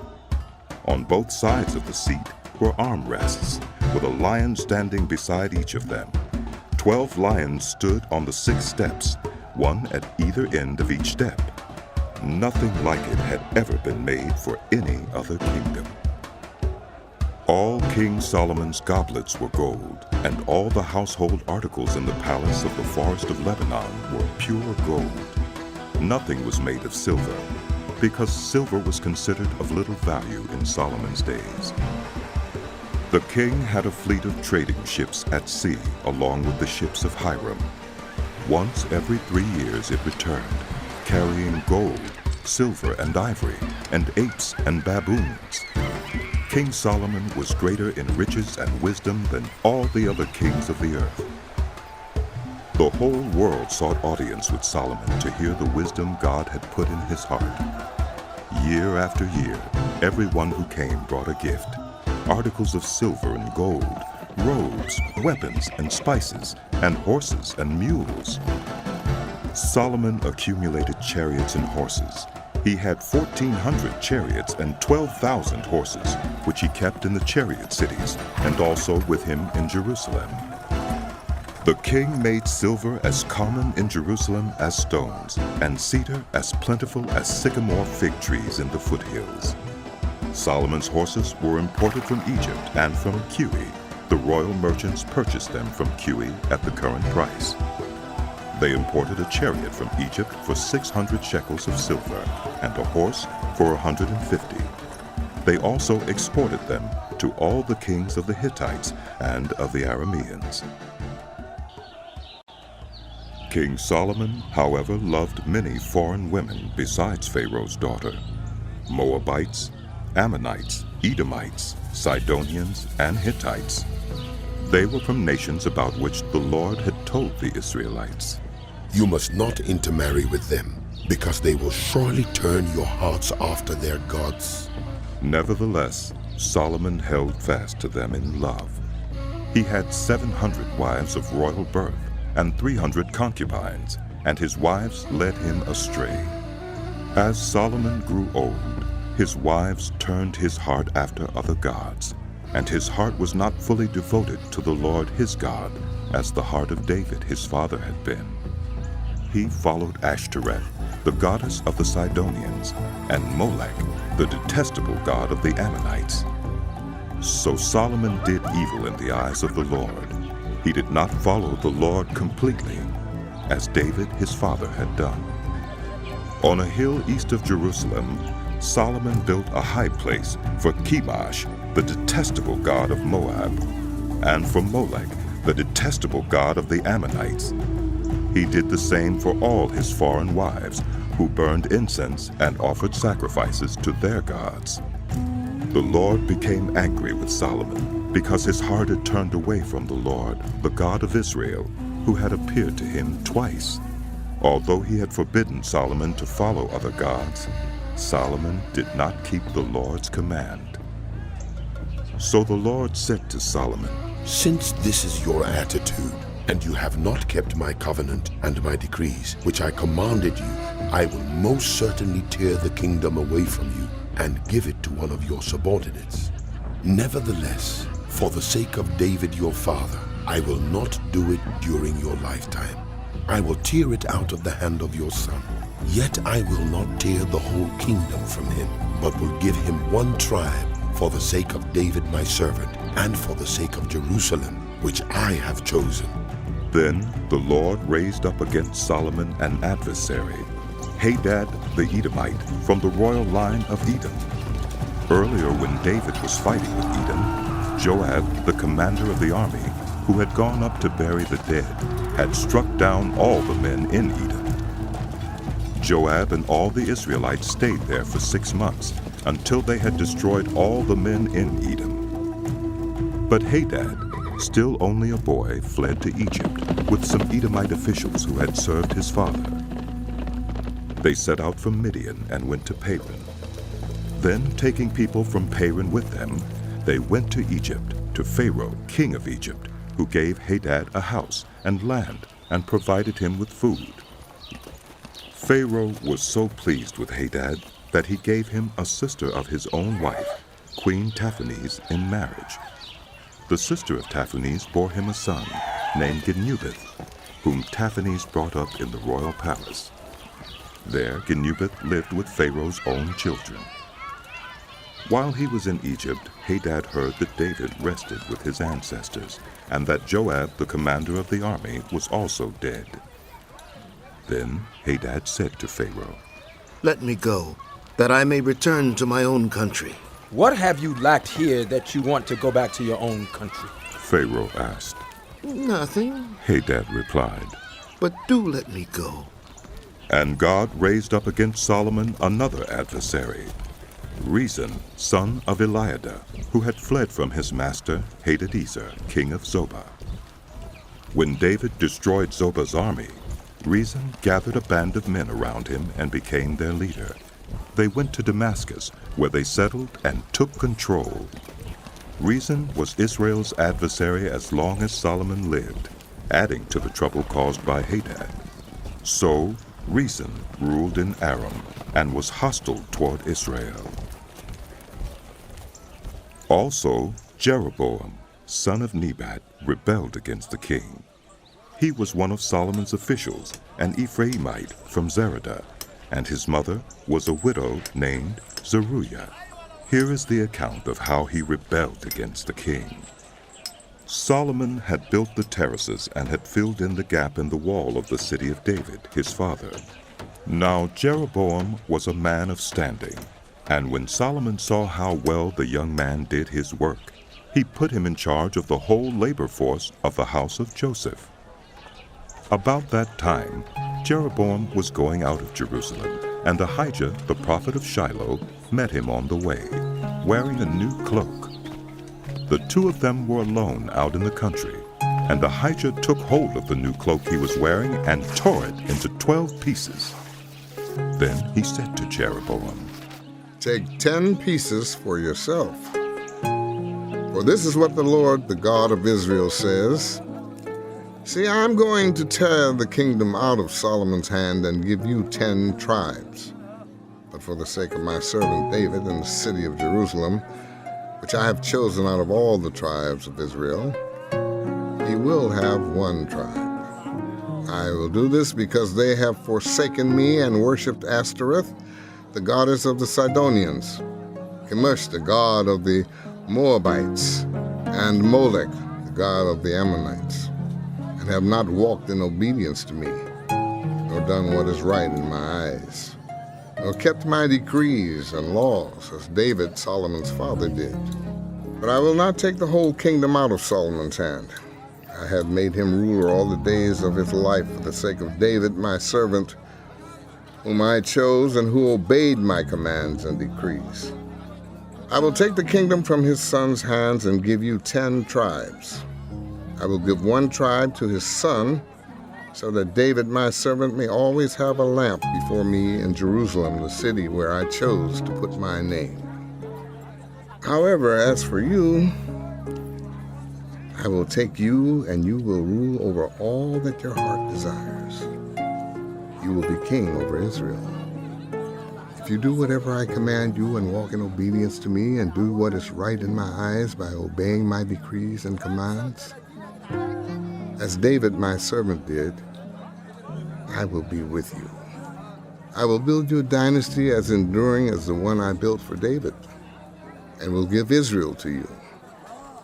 I will humble David's descendants because of this, but not forever." Solomon tried to kill Jeroboam, but Jeroboam fled to Egypt, to Shishak the king, and stayed there until Solomon's death. As for the other events of Solomon's reign, all he did and the wisdom he displayed, are they not written in the book of the Annals of Solomon? Solomon reigned in Jerusalem over all Israel 40 years. Then he rested with his ancestors and was buried in the city of David, his father. And Rehoboam, his son, succeeded him as king. Rehoboam went to Shechem, for all Israel had gone there to make him king. When Jeroboam, son of Nebat, heard this, he was still in Egypt, where he had fled from King Solomon. He returned from Egypt. So they sent for Jeroboam, and he and the whole assembly of Israel went to Rehoboam and said to him, "Your father put a heavy yoke on us, but now lighten the harsh labor and the heavy yoke he put on us, and we will serve you." Rehoboam answered, "Go away for 3 days, and then come back to me." So the people went away. Then King Rehoboam consulted the elders who had served his father Solomon during his lifetime. "How would you advise me to answer these people?" he asked. They replied, "If today you will be a servant to these people, and serve them, and give them a favorable answer, they will always be your servants." But Rehoboam rejected the advice the elders gave him, and consulted the young men who had grown up with him and were serving him. He asked them, "What is your advice? How should we answer these people who say to me, 'Lighten the yoke your father put on us'?" The young men who had grown up with him replied, "These people have said to you, 'Your father put a heavy yoke on us, but make our yoke lighter.' Now tell them, 'My little finger is thicker than my father's waist. My father laid on you a heavy yoke. I will make it even heavier. My father scourged you with whips. I will scourge you with scorpions." 3 days later, Jeroboam and all the people returned to Rehoboam, as the king had said, "Come back to me in 3 days." The king answered the people harshly, rejecting the advice given him by the elders. He followed the advice of the young men and said, My father made your yoke heavy. I will make it even heavier. My father scourged you with whips. I will scourge you with scorpions. So the king did not listen to the people, for this turn of events was from the Lord, to fulfill the word the Lord had spoken to Jeroboam, son of Nebat, through Ahijah the Shilonite. When all Israel saw that the king refused to listen to them, they answered the king, What share do we have in David? What part in Jesse's son? To your tents, Israel. Look after your own house, David. So the Israelites went home. But as for the Israelites who were living in the towns of Judah, Rehoboam still ruled over them. King Rehoboam sent out Adoniram, who was in charge of forced labor, but all Israel stoned him to death. King Rehoboam, however, managed to get into his chariot and escape to Jerusalem. So Israel has been in rebellion against the house of David to this day. When all the Israelites heard that Jeroboam had returned, they sent and called him to the assembly and made him king over all Israel. Only the tribe of Judah remained loyal to the house of David. When Rehoboam arrived in Jerusalem, he mustered the whole house of Judah and the tribe of Benjamin, 180,000 able young men, to make war against the house of Israel and to regain the kingdom for Rehoboam, son of Solomon. But this word of God came to Shemaiah, the man of God. Say to Rehoboam, son of Solomon, king of Judah, to the whole house of Judah and Benjamin, and to the rest of the people, this is what the Lord says. Do not go up to fight against your brothers, the Israelites. Go home, every one of you, for this is my doing. So they obeyed the word of the Lord and went home again, as the Lord had ordered. Then Jeroboam fortified Shechem in the hill country of Ephraim and lived there. From there he went out and built up Peniel. Jeroboam thought to himself, The kingdom will now likely revert to the house of David. If these people go up to offer sacrifices at the temple of the Lord in Jerusalem, they will again give their allegiance to their lord Rehoboam, king of Judah. They will kill me and return to King Rehoboam. After seeking advice, the king made 2 golden calves. He said to the people, It is too much for you to go up to Jerusalem. Here are your gods, Israel, who brought you up out of Egypt. One he set up in Bethel, and the other in Dan. And this thing became a sin. The people came to worship the one at Bethel, and went as far as Dan to worship the other. Jeroboam built shrines on high places, and appointed priests from all sorts of people, even though they were not Levites. He instituted a festival on the 15th day of the 8th month, like the festival held in Judah, and offered sacrifices on the altar. This he did in Bethel, sacrificing to the calves he had made. And at Bethel he also installed priests at the high places he had made. On the 15th day of the 8th month, a month of his own choosing, he offered sacrifices on the altar he had built at Bethel. So he instituted the festival for the Israelites and went up to the altar to make offerings. By the word of the Lord, a man of God came from Judah to Bethel, as Jeroboam was standing by the altar to make an offering. He cried out against the altar by the word of the Lord. Altar! Altar! This is what the Lord says. A son named Josiah will be born to the house of David. On you he will sacrifice the priests of the high places who make offerings here, and human bones will be burned on you. That same day, the man of God gave a sign. This is the sign the Lord has declared. The altar will be split apart, and the ashes on it will be poured out. When King Jeroboam heard what the man of God cried out against the altar at Bethel, he stretched out his hand from the altar and said, Seize him! But the hand he stretched out toward the man shriveled up so that he could not pull it back. Also, the altar was split apart, and its ashes poured out according to the sign given by the man of God, by the word of the Lord. Then the king said to the man of God, Intercede with the Lord your God and pray for me, that my hand may be restored. So the man of God interceded with the Lord, and the king's hand was restored and became as it was before. The king said to the man of God, Come home with me for a meal, and I will give you a gift. But the man of God answered the king, Even if you were to give me half your possessions, I would not go with you, nor would I eat bread or drink water here. For I was commanded by the word of the Lord, you must not eat bread or drink water or return by the way you came. So he took another road and did not return by the way he had come to Bethel. Now there was a certain old prophet living in Bethel, whose sons came and told him all that the man of God had done there that day. They also told their father what he had said to the king. Their father asked them, Which way did he go?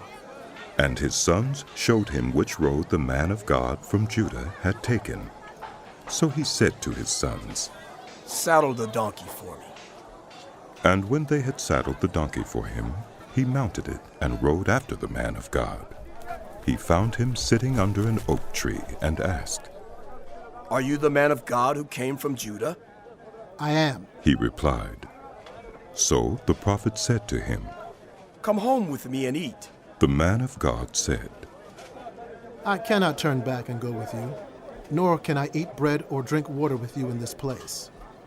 I have been told by the word of the Lord, you must not eat bread or drink water there, or return by the way you came. The old prophet answered, I too am a prophet, as you are. And an angel said to me by the word of the Lord, Bring him back with you to your house, so that he may eat bread and drink water. But he was lying to him. So the man of God returned with him and ate and drank in his house. While they were sitting at the table, the word of the Lord came to the old prophet who had brought him back. He cried out to the man of God who had come from Judah. This is what the Lord says. You have defied the word of the Lord, and have not kept the command the Lord your God gave you. You came back and ate bread and drank water in the place where he told you not to eat or drink. Therefore your body will not be buried in the tomb of your ancestors. When the man of God had finished eating and drinking, the prophet who had brought him back saddled his donkey for him. As he went on his way, a lion met him on the road and killed him, and his body was left lying on the road, with both the donkey and the lion standing beside it. Some people who passed by saw the body lying there, with the lion standing beside the body, and they went and reported it in the city where the old prophet lived. When the prophet who had brought him back from his journey heard of it, he said, It is the man of God who defied the word of the Lord. The Lord has given him over to the lion, which has mauled him and killed him, as the word of the Lord had warned him. The prophet said to his sons, Saddle the donkey for me. And they did so. Then he went out and found the body lying on the road, with the donkey and the lion standing beside it. The lion had neither eaten the body nor mauled the donkey. So the prophet picked up the body of the man of God, laid it on the donkey, and brought it back to his own city to mourn for him and bury him. Then he laid the body in his own tomb, and they mourned over him and said, Alas, my brother! After burying him, he said to his sons, When I die, bury me in the grave where the man of God is buried. Lay my bones beside his bones. For the message he declared by the word of the Lord against the altar in Bethel and against all the shrines on the high places in the towns of Samaria will certainly come true. Even after this, Jeroboam did not change his evil ways, but once more appointed priests for the high places from all sorts of people. Anyone who wanted to become a priest, he consecrated for the high places. This was the sin of the house of Jeroboam that led to its downfall and to its destruction from the face of the earth. At that time, Abijah, son of Jeroboam, became ill, and Jeroboam said to his wife, Go, disguise yourself so you won't be recognized as the wife of Jeroboam. Then go to Shiloh. Ahijah the prophet is there, the one who told me I would be king over this people. Take 10 loaves of bread with you, some cakes and a jar of honey, and go to him. He will tell you what will happen to the boy. So Jeroboam's wife did what he said and went to Ahijah's house in Shiloh. Now Ahijah could not see. His sight was gone because of his age. But the Lord had told Ahijah, Jeroboam's wife is coming to ask you about her son, for he is ill, and you are to give her such and such an answer. When she arrives, she will pretend to be someone else. So when Ahijah heard the sound of her footsteps at the door, he said, Come in, wife of Jeroboam. Why this pretense? I've been sent to you with bad news. Go tell Jeroboam that this is what the Lord, the God of Israel, says. I raised you up from among the people and appointed you ruler over my people Israel. I tore the kingdom away from the house of David and gave it to you. But you have not been like my servant David, who kept my commands and followed me with all his heart, doing only what was right in my eyes. You have done more evil than all who lived before you. You have made for yourself other gods, idols made of metal. You have aroused my anger, thrust me behind your back. Because of this, I am going to bring disaster on the house of Jeroboam. I will cut off from Jeroboam every last male in Israel, slave or free. I will burn up the house of Jeroboam as one burns dung until it is all gone. Dogs will eat those belonging to Jeroboam who die in the city, and the birds will feed on those who die in the country. The Lord has spoken. As for you, go back home. When you set foot in your city, the boy will die. All Israel will mourn for him and bury him.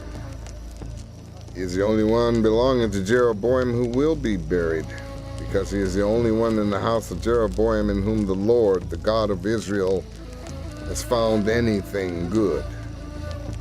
The Lord will raise up for himself a king over Israel who will cut off the family of Jeroboam. Even now this is beginning to happen. And the Lord will strike Israel so that it will be like a reed swaying in the water. He will uproot Israel from this good land that he gave to their ancestors and scatter them beyond the Euphrates River, because they aroused the Lord's anger by making Asherah poles. And he will give Israel up because of the sins Jeroboam has committed and has caused Israel to commit. Then Jeroboam's wife got up and left and went to Tirzah.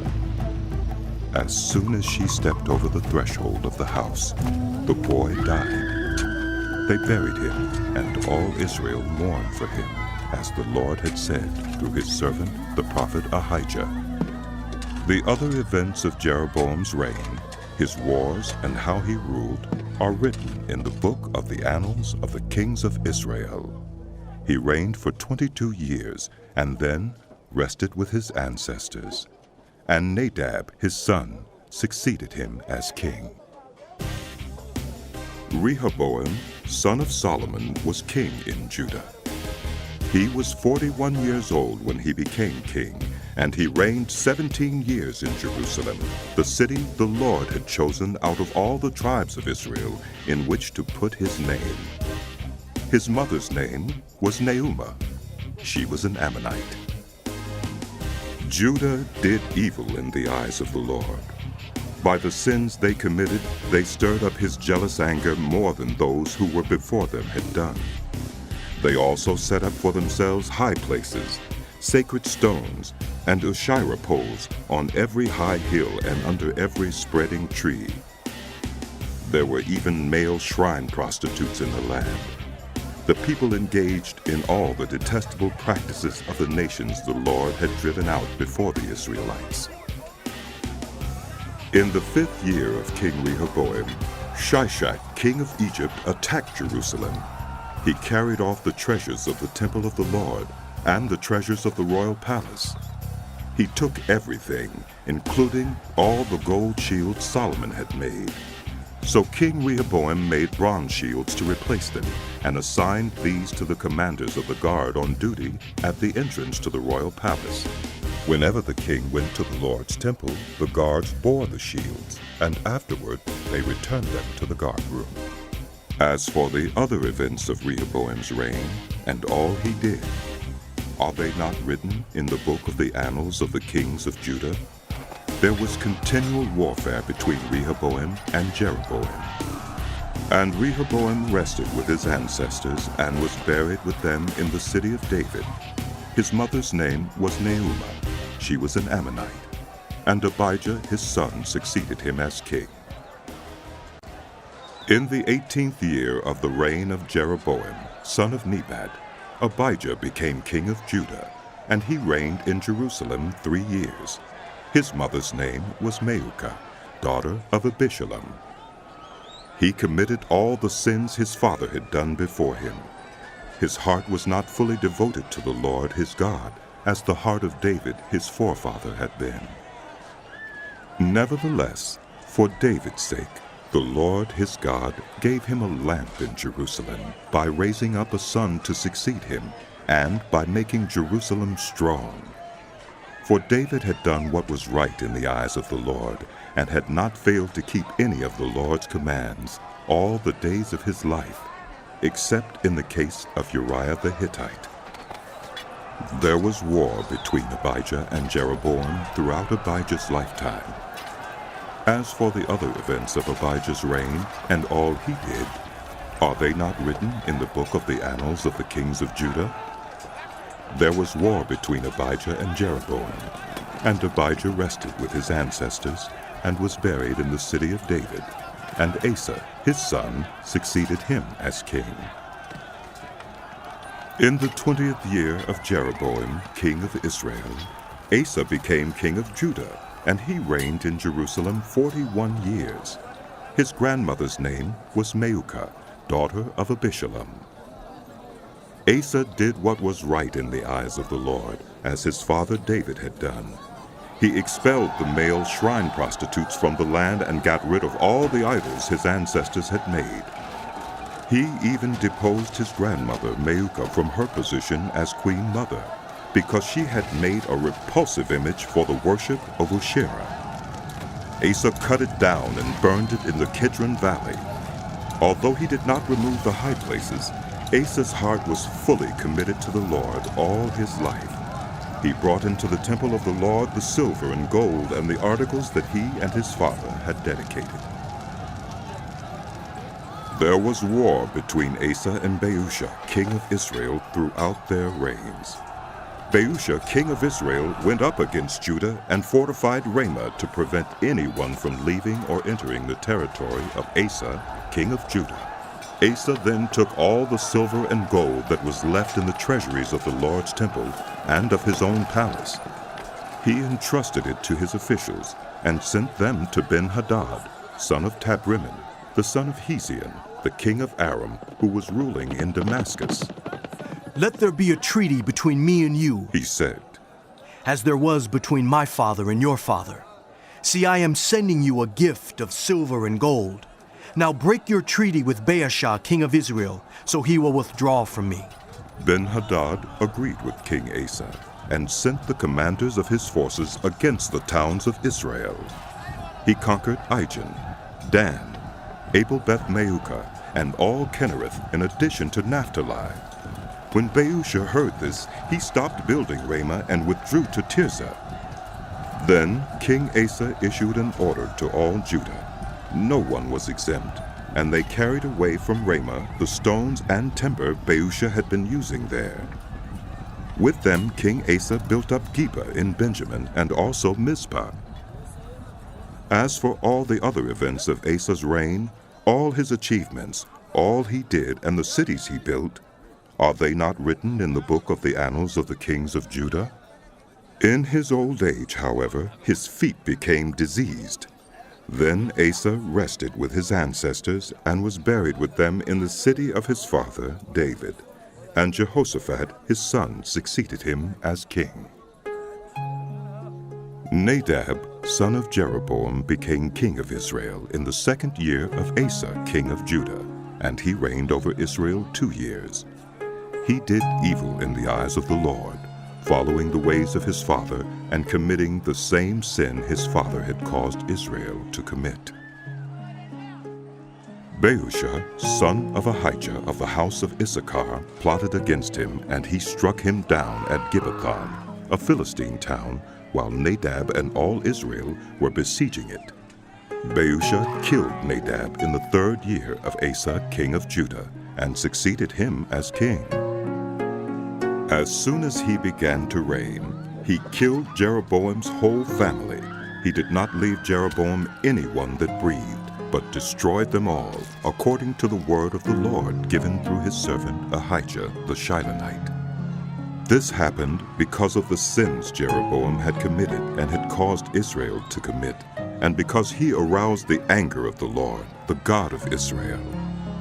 As for the other events of Nadab's reign and all he did, are they not written in the book of the annals of the kings of Israel?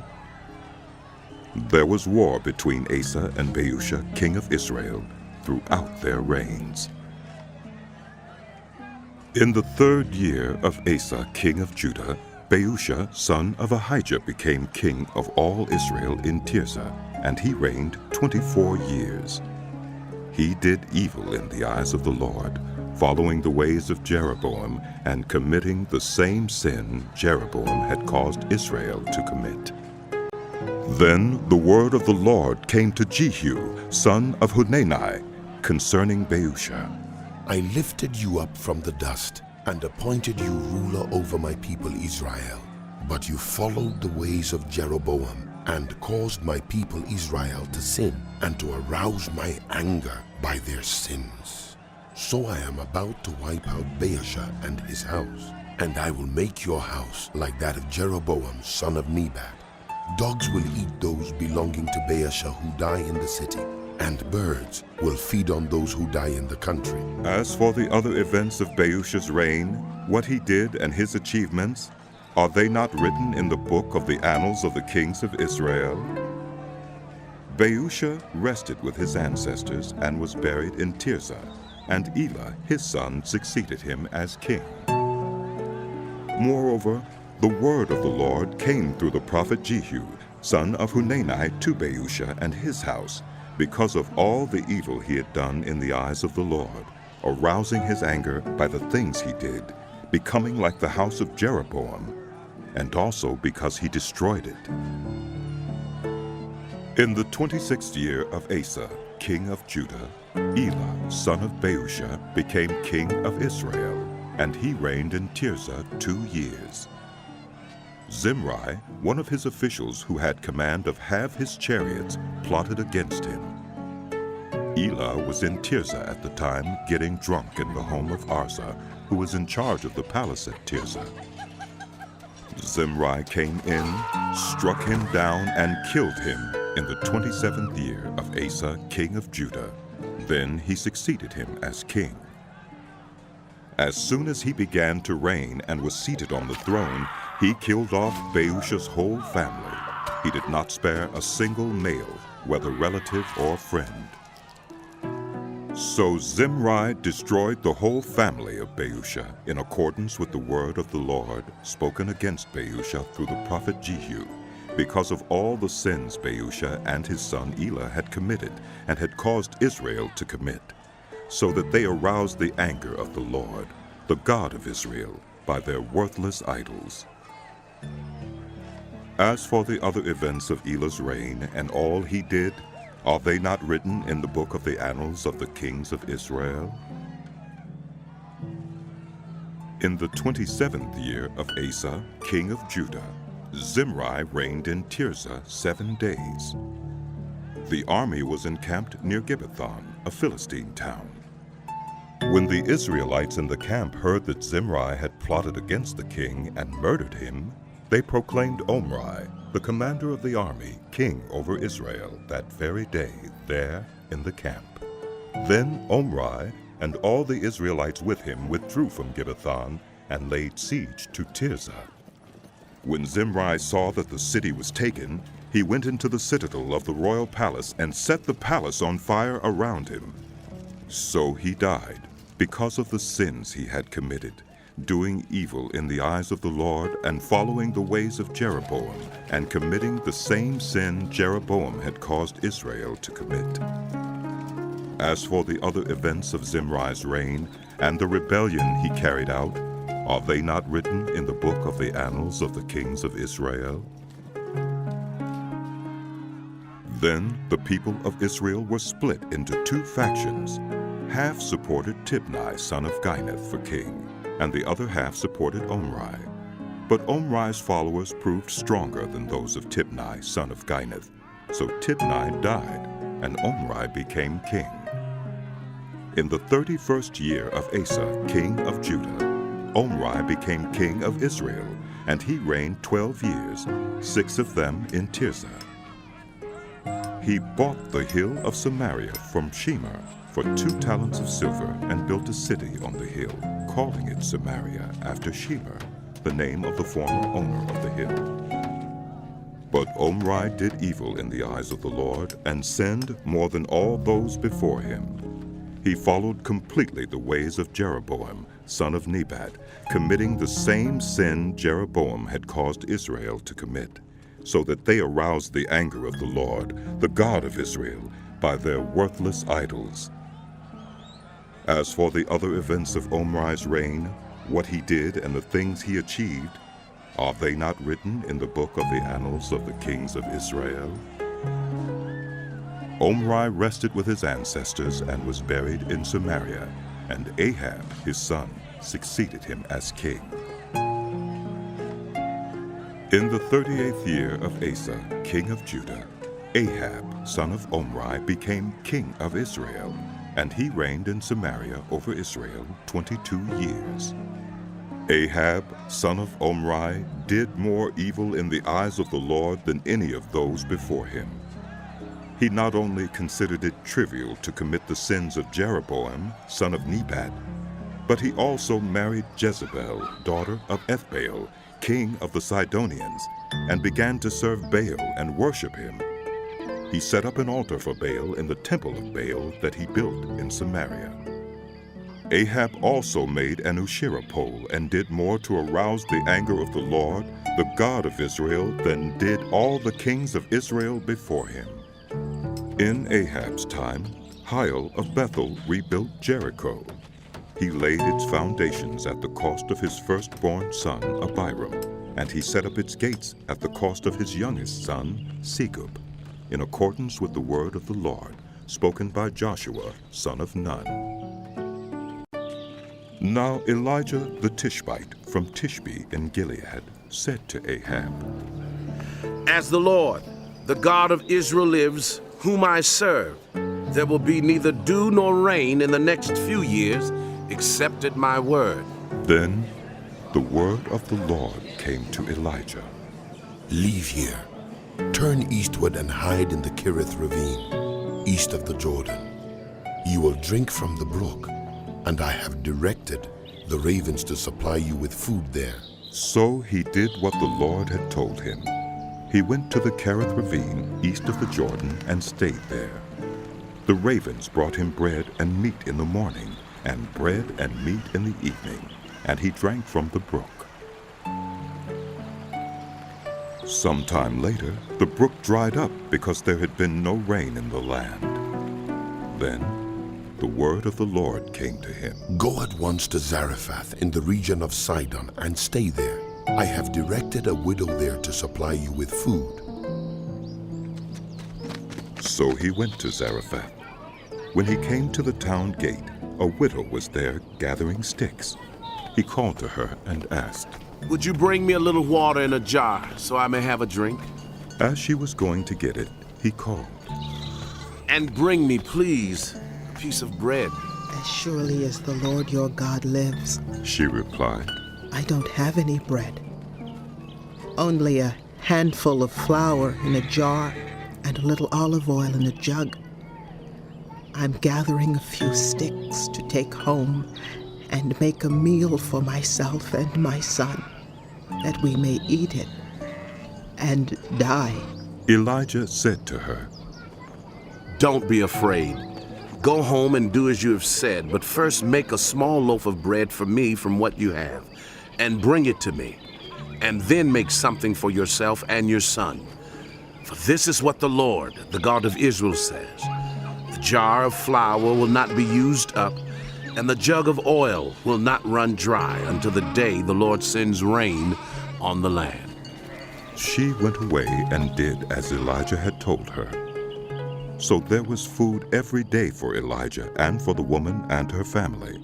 For the jar of flour was not used up, and the jug of oil did not run dry, in keeping with the word of the Lord spoken by Elijah. Some time later, the son of the woman who owned the house became ill. He grew worse and worse, and finally stopped breathing. She said to Elijah, "What do you have against me, man of God? Did you come to remind me of my sin and kill my son?" No. "Give me your son," Elijah replied. He took him from her arms, carried him to the upper room where he was staying, and laid him on his bed. Then he cried out to the Lord, "Lord my God, have you brought tragedy even on this widow I am staying with by causing her son to die?" Then he stretched himself out on the boy 3 times and cried out to the Lord, "Lord my God, let this boy's life return to him." The Lord heard Elijah's cry, and the boy's life returned to him, and he lived. Elijah picked up the child and carried him down from the room into the house. He gave him to his mother and said, "Look, your son is alive."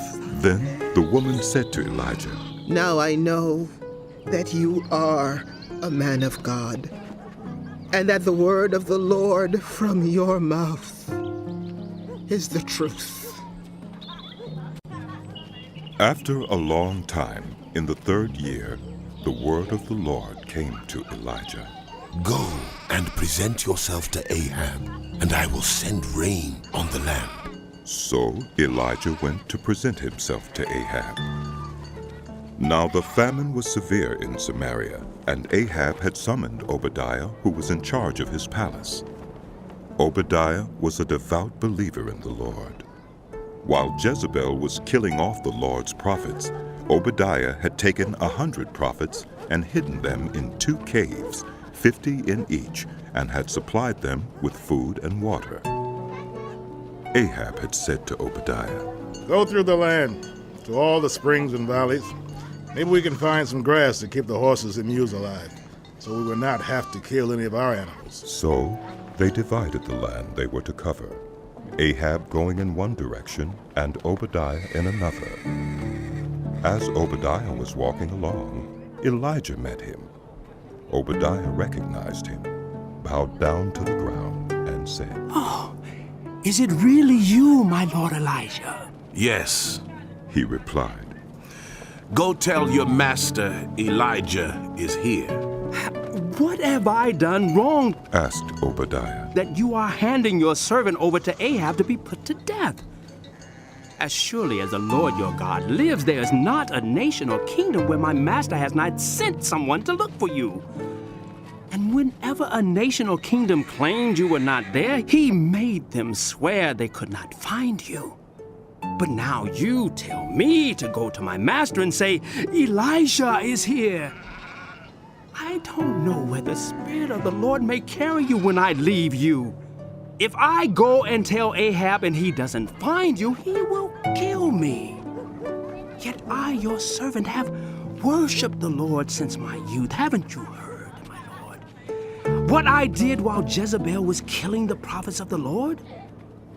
I hid 100 of the Lord's prophets in 2 caves, 50 in each, and supplied them with food and water. And now you tell me to go to my master and say, Elijah is here? He will kill me. Elijah said, As the Lord Almighty lives, whom I serve, I will surely present myself to Ahab today. So Obadiah went to meet Ahab and told him, and Ahab went to meet Elijah. When he saw Elijah, he said to him, Is that you troubler of Israel? I have not made trouble for Israel, but you and your father's family have. You have abandoned the Lord's commands and have followed the Baals. Now summon the people from all over Israel to meet me on Mount Carmel, and bring the 450 prophets of Baal and the 400 prophets of Asherah who eat at Jezebel's table. So Ahab sent word throughout all Israel and assembled the prophets on Mount Carmel. Elijah went before the people and said, How long will you waver between 2 opinions? If the Lord is God, follow him. But if Baal is God, follow him. But the people said nothing. Then Elijah said to them, I am the only one of the Lord's prophets left, but Baal has 450 prophets. Get 2 bulls for us. Let Baal's prophets choose one for themselves, and let them cut it into pieces and put it on the wood, but not set fire to it. I will prepare the other bull and put it on the wood, but not set fire to it. Then you call on the name of your God, and I will call on the name of the Lord. The God who answers by fire, he is God. Then all the people said, What you say is good. Elijah said to the prophets of Baal, Choose one of the bulls and prepare it first, since there are so many of you. Call on the name of your God, but do not light the fire. So they took the bull given them and prepared it. Then they called on the name of Baal from morning till noon. Baal, answer us! They shouted, but there was no response. No one answered, and they danced around the altar they had made. At noon, Elijah began to taunt them. Shout louder, he said. Surely he is a god. Perhaps he's deep in thought or busy or traveling. Maybe he's sleeping and must be awakened. So they shouted louder and slashed themselves with swords and spears, as was their custom, until their blood flowed. Midday passed, and they continued their frantic prophesying until the time for the evening sacrifice. But there was no response. No one answered. No one paid attention. Then Elijah said to all the people, Come here to me. They came to him, and he repaired the altar of the Lord which had been torn down. Elijah took 12 stones, one for each of the tribes descended from Jacob, to whom the word of the Lord had come, saying, Your name shall be Israel. With the stones he built an altar in the name of the Lord, and he dug a trench around it large enough to hold 2 seahs of seed. He arranged the wood, cut the bull into pieces, and laid it on the wood. Then he said to them, Fill 4 large jars with water and pour it on the offering and on the wood. Do it again, he said, and they did it again. Do it a 3rd time, he ordered, and they did it the 3rd time. The water ran down around the altar and even filled the trench. At the time of sacrifice, the prophet Elijah stepped forward and prayed, Lord, the God of Abraham, Isaac, and Israel, let it be known today that you are God in Israel, and that I am your servant, and have done all these things at your command. Answer me, Lord. Answer me, so these people will know that you, Lord, are God, and that you are turning their hearts back again. Then the fire of the Lord fell and burned up the sacrifice, the wood, the stones, and the soil, and also licked up the water in the trench. When all the people saw this, they fell prostrate and cried, "The Lord, He is God." The Lord, He is God. Then Elijah commanded them, "Seize the prophets of Baal. Don't let anyone get away." They seized them, and Elijah had them brought down to the Kishon Valley and slaughtered there. And Elijah said to Ahab, "Go, eat and drink, for there's the sound of a heavy rain." So Ahab went off to eat and drink, but Elijah climbed to the top of Carmel, bent down to the ground, and put his face between his knees. "Go and look toward the sea," he told his servant, and he went up and looked. "There is nothing there," he said. 7 times Elijah said, "Go back." The 7th time the servant reported, "A cloud as small as a man's hand is rising from the sea." So Elijah said, "Go and tell Ahab, hitch up your chariot and go down before the rain stops you." Meanwhile, the sky grew black with clouds. The wind rose. A heavy rain came on, and Ahab rode off to Jezreel. The power of the Lord came on Elijah, and tucking his cloak into his belt, he ran ahead of Ahab all the way to Jezreel. Now Ahab told Jezebel everything Elijah had done, and how he had killed all the prophets with the sword. So Jezebel sent a messenger to Elijah to say, "May the gods deal with me, be it ever so severely, if by this time tomorrow I do not make your life like that of one of them." Elijah was afraid and ran for his life. When he came to Beersheba in Judah, he left his servant there, while he himself went a day's journey into the wilderness. He came to a broom bush, sat down under it, and prayed that he might die. "I've had enough, Lord," he said. "Take my life. I am no better than my ancestors." Then he lay down under the tree and fell asleep. All at once an angel touched him and said, "Get up and eat." He looked around, and there by his head was some bread baked over hot coals and a jar of water. He ate and drank and then lay down again. The angel of the Lord came back a second time and touched him and said, "Get up and eat, for the journey is too much for you."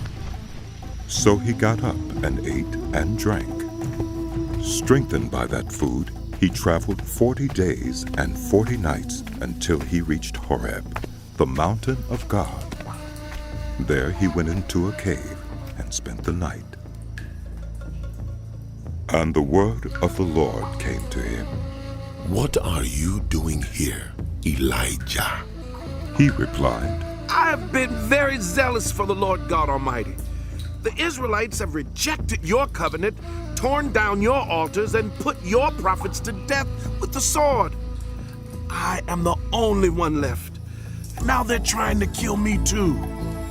The Lord said, "Go out and stand on the mountain in the presence of the Lord, for the Lord is about to pass by." Then a great and powerful wind tore the mountains apart and shattered the rocks before the Lord. But the Lord was not in the wind. After the wind, there was an earthquake, but the Lord was not in the earthquake. After the earthquake came a fire, but the Lord was not in the fire. And after the fire came a gentle whisper. When Elijah heard it, he pulled his cloak over his face and went out and stood at the mouth of the cave. Then a voice said to him, "What are you doing here, Elijah?" He replied, "I've been very zealous for the Lord God Almighty. The Israelites have rejected your covenant, torn down your altars, and put your prophets to death with the sword. I am the only one left, and now they're trying to kill me too." The Lord said to him, "Go back the way you came, and go to the desert of Damascus. When you get there, anoint Hazael king over Aram. Also anoint Jehu son of Nimshi king over Israel. And anoint Elisha the son of Shaphat from Abel Meholah to succeed you as prophet. Jehu will put to death any who escape the sword of Hazael, and Elisha will put to death any who escape the sword of Jehu. Yet I reserve 7,000 in Israel, all whose knees have not bowed down to Baal, and whose mouths have not kissed him." So Elijah went from there and found Elisha, son of Shaphat. He was plowing with 12 yoke of oxen, and he himself was driving the 12th pair. Elijah went up to him and threw his cloak around him. Elisha then left his oxen and ran after Elijah. "Let me kiss my father and mother goodbye," he said, "and then I will come with you." "Go back," Elijah replied. "What have I done to you?" So Elisha left him and went back. He took his yoke of oxen and slaughtered them. He burned the plowing equipment to cook the meat and gave it to the people, and they ate. Then he set out to follow Elijah and became his servant. Now Ben-Hadad, king of Aram, mustered his entire army. Accompanied by 32 kings with their horses and chariots, he went up and besieged Samaria and attacked it. He sent messengers into the city to Ahab, king of Israel, saying, "This is what Ben-Hadad says. Your silver and gold are mine, and the best of your wives and children are mine." The king of Israel answered, "Just as you say, my lord the king. I and all I have are yours." The messengers came again and said, "This is what Ben-Hadad says. I sent to demand your silver and gold, your wives and your children. But about this time tomorrow, I'm going to send my officials to search your palace and the houses of your officials. They will seize everything you value and carry it away." The king of Israel summoned all the elders of the land and said to them, "See how this man is looking for trouble? When he sent for my wives and my children, my silver and my gold, I did not refuse him." The elders and the people all answered, "Don't listen to him or agree to his demands." So he replied to Ben-Hadad's messengers, "Tell my lord the king, your servant will do all you demanded the first time, but this demand I cannot meet." They left and took the answer back to Ben-Hadad. Then Ben-Hadad sent another message to Ahab. "May the gods deal with me, be it ever so severely, if enough dust remains in Samaria to give each of my men a handful." The king of Israel answered, "Tell him, one who puts on his armor should not boast like one who takes it off." Ben-Hadad heard this message while he and the kings were drinking in their tents, and he ordered his men, "Prepare to attack." So they prepared to attack the city. Meanwhile, a prophet came to Ahab, king of Israel, and announced, "This is what the Lord says. Do you see this vast army? I will give it into your hand today, and then you will know that I am the Lord." "But who will do this?" asked Ahab. The prophet replied, "This is what the Lord says. The junior officers under the provincial commanders will do it." "And who will start the battle?" he asked. The prophet answered, "You will." So Ahab summoned the 232 junior officers under the provincial commanders.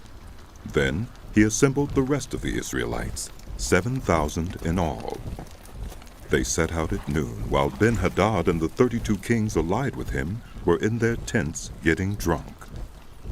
The junior officers under the provincial commanders went out first. Now Ben-Hadad had dispatched scouts who reported. Men are advancing from Samaria. He said, If they've come out for peace, take them alive. If they've come out for war, take them alive. The junior officers under the provincial commanders marched out of the city with the army behind them, and each one struck down his opponent. At that, the Arameans fled with the Israelites in pursuit. But Ben-Hadad, king of Aram, escaped on horseback with some of his horsemen. The king of Israel advanced and overpowered the horses and chariots and inflicted heavy losses on the Arameans. Afterward, the prophet came to the king of Israel and said, Strengthen your position and see what must be done, because next spring the king of Aram will attack you again. Meanwhile, the officials of the king of Aram advised him, Their gods are gods of the hills. That is why they were too strong for us. But if we fight them on the plains, surely we will be stronger than they. Do this. Remove all the kings from their commands and replace them with other officers. You must also raise an army like the one you lost, horse for horse and chariot for chariot, so we can fight Israel on the plains. Then surely we will be stronger than they. He agreed with them and acted accordingly. The next spring, Ben-Hadad mustered the Arameans and went up to Aphek to fight against Israel. When the Israelites were also mustered and given provisions, they marched out to meet them. The Israelites camped opposite them, like two small flocks of goats, while the Arameans covered the countryside. The man of God came up and told the king of Israel, This is what the Lord says. Because the Arameans think the Lord is a God of the hills and not a God of the valleys, I will deliver this vast army into your hands, and you will know that I am the Lord. For 7 days they camped opposite each other, and on the 7th day the battle was joined. The Israelites inflicted 100,000 casualties on the Aramean foot soldiers in 1 day. The rest of them escaped to the city of Aphek, where the wall collapsed on 27,000 of them, and Ben-Hadad fled to the city and hid in an inner room. His officials said to him, Look, we have heard that the kings of the house of Israel are merciful. Let us go to the king of Israel with sackcloth around our waist and ropes around our heads. Perhaps he will spare your life. Wearing sackcloth around their waists and ropes around their heads, they went to the king of Israel and said, Your servant Ben-Hadad says, Please, let me live. The king answered, Is he still alive? He is an old ally. The men took this as a good sign and were quick to pick up his word. Yes, your old ally Ben-Hadad, they said. Go and get him, the king said. When Ben-Hadad came out, Ahab had him come up into his chariot. I will return the cities my father took from your father. Ben-Hadad offered. You may set up your own market areas in Damascus, as my father did in Samaria. Ahab said, On the basis of a treaty, I will set you free. So he made a treaty with him and let him go. By the word of the Lord, one of the company of the prophets said to his companion, Strike me with your weapon. But he refused. So the prophet said, Because you have not obeyed the Lord, as soon as you leave me, a lion will kill you. And after the man went away, a lion found him and killed him. The prophet found another man and said, Strike me, please. So the man struck him and wounded him. Then the prophet went and stood by the road waiting for the king. He disguised himself with his headband down over his eyes. As the king passed by, the prophet called out to him, Your servant went into the thick of the battle, and someone came to me with a captive and said, Guard this man. If he is missing, it will be your life for his life, or you must pay a talent of silver. While your servant was busy here and there, the man disappeared. That is your sentence. The king of Israel said, You have pronounced it yourself. Then the prophet quickly removed the headband from his eyes, and the king of Israel recognized him as one of the prophets. He said to the king, "This is what the Lord says. You have set free a man I had determined should die. Therefore it is your life for his life, your people for his people." Sullen and angry, the king of Israel went to his palace in Samaria. Some time later, there was an incident involving a vineyard belonging to Naboth the Jezreelite. The vineyard was in Jezreel, close to the palace of Ahab, king of Samaria. Ahab said to Naboth, "Let me have your vineyard to use for a vegetable garden, since it is close to my palace. In exchange, I will give you a better vineyard, or if you prefer, I will pay you whatever it is worth." But Naboth replied, "The Lord forbid that I should give you the inheritance of my ancestors." So Ahab went home, sullen and angry, because Naboth the Jezreelite had said, "I will not give you the inheritance of my ancestors." He lay on his bed sulking and refused to eat. His wife Jezebel came in and asked him, "Why are you so sullen? Why won't you eat?" He answered her, "Because I said to Naboth the Jezreelite, 'Sell me your vineyard, or if you prefer, I will give you another vineyard in its place.' But he said, 'I will not give you my vineyard.'" Jezebel, his wife, said, "Is this how you act as king over Israel? Get up and eat." "Cheer up. I'll get you the vineyard of Naboth, the Jezreelite." So she wrote letters in Ahab's name, placed his seal on them, and sent them to the elders and nobles who lived in Naboth's city with him. In those letters she wrote, "Proclaim a day of fasting and seat Naboth in a prominent place among the people, but seek 2 scoundrels opposite him, and have them bring charges that he has cursed both God and the king. Then take him out and stone him to death." So the elders and nobles who lived in Naboth's city did as Jezebel directed in the letters she had written to them. They proclaimed a fast and seated Naboth in a prominent place among the people. Then 2 scoundrels came and sat opposite him and brought charges against Naboth before the people, saying, "Naboth has cursed both God and the king." So they took him outside the city and stoned him to death. Then they sent word to Jezebel, "Naboth has been stoned to death."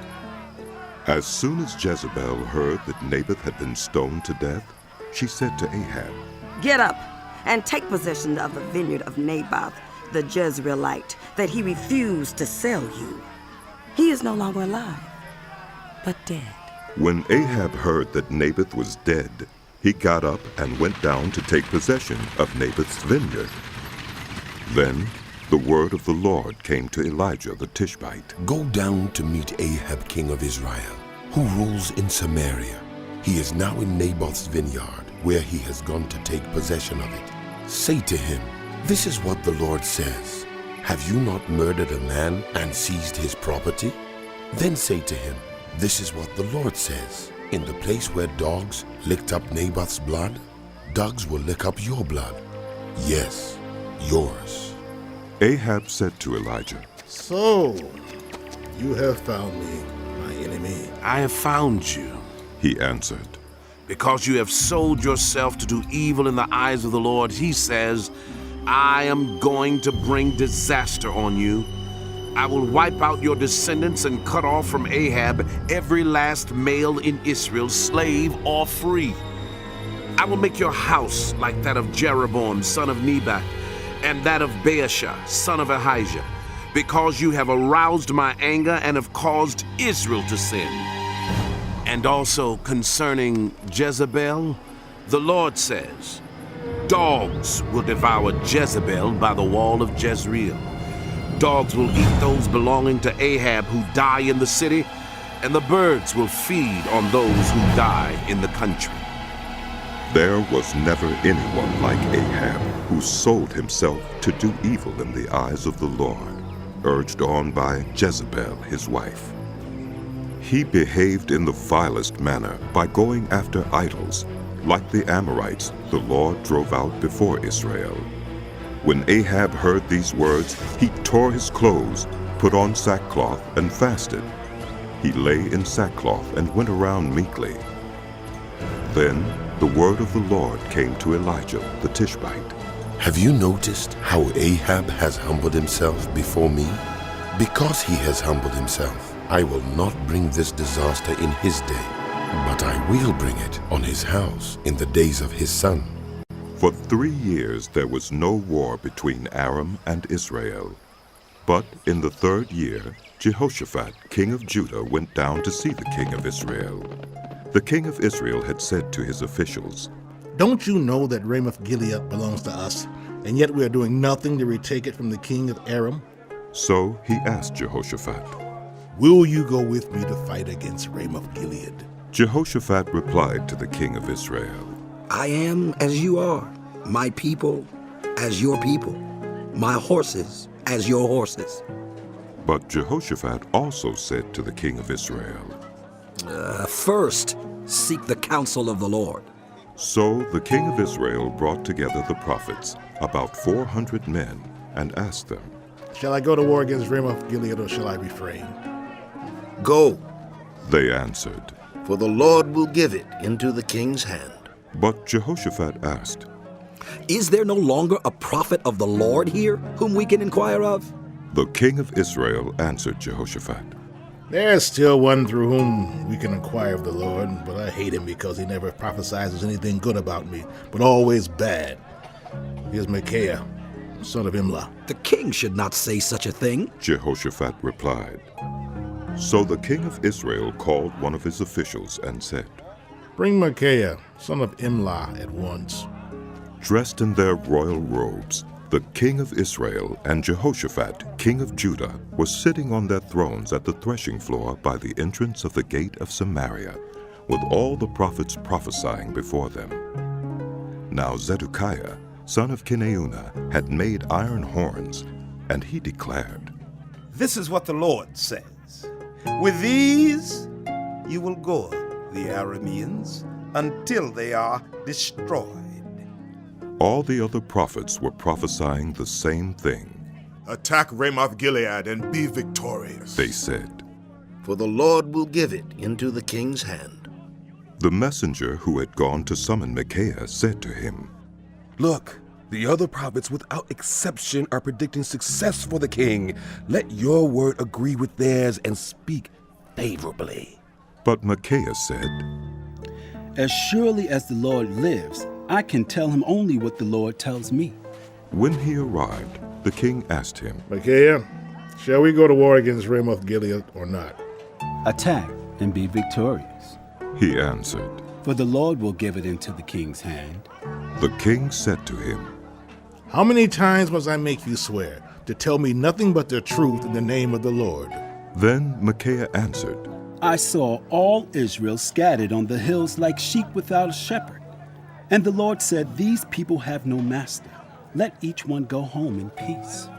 The king of Israel said to Jehoshaphat, "Didn't I tell you that he never prophesies anything good about me, but only bad?" Micaiah continued, "Therefore hear the word of the Lord. I saw the Lord sitting on his throne with all the host of heaven standing around him on his right and on his left. And the Lord said, 'Who will entice Ahab into attacking Ramoth-Gilead and going to his death there?' One suggested this and another that. Finally, a spirit came forward, stood before the Lord and said, 'I will entice him.' By what means, the Lord asked. I will go out and be a lying spirit in the mouths of all his prophets, he said. You will succeed in enticing him, said the Lord. Go and do it. So now the Lord has put a lying spirit in the mouths of all these prophets of yours. The Lord has decreed disaster for you. Then Zedekiah, son of Kenaunah, went up and slapped Micaiah in the face. Which way did the Spirit from the Lord go when he went from me to speak to you? He asked. Micaiah replied, You will find out on the day you go to hide in an inner room. The king of Israel then ordered, Take Micaiah and send him back to Ammon, the ruler of the city, and to Joash the king's son, and say, This is what the king says. Put this fellow in prison and give him nothing but bread and water until I return safely. Micaiah declared, If you ever return safely, the Lord has not spoken through me. Then he added, Mark my words, all you people. So the king of Israel and Jehoshaphat, king of Judah, went up to Ramoth-Gilead. The king of Israel said to Jehoshaphat, I will enter the battle in disguise, but you wear your royal robes.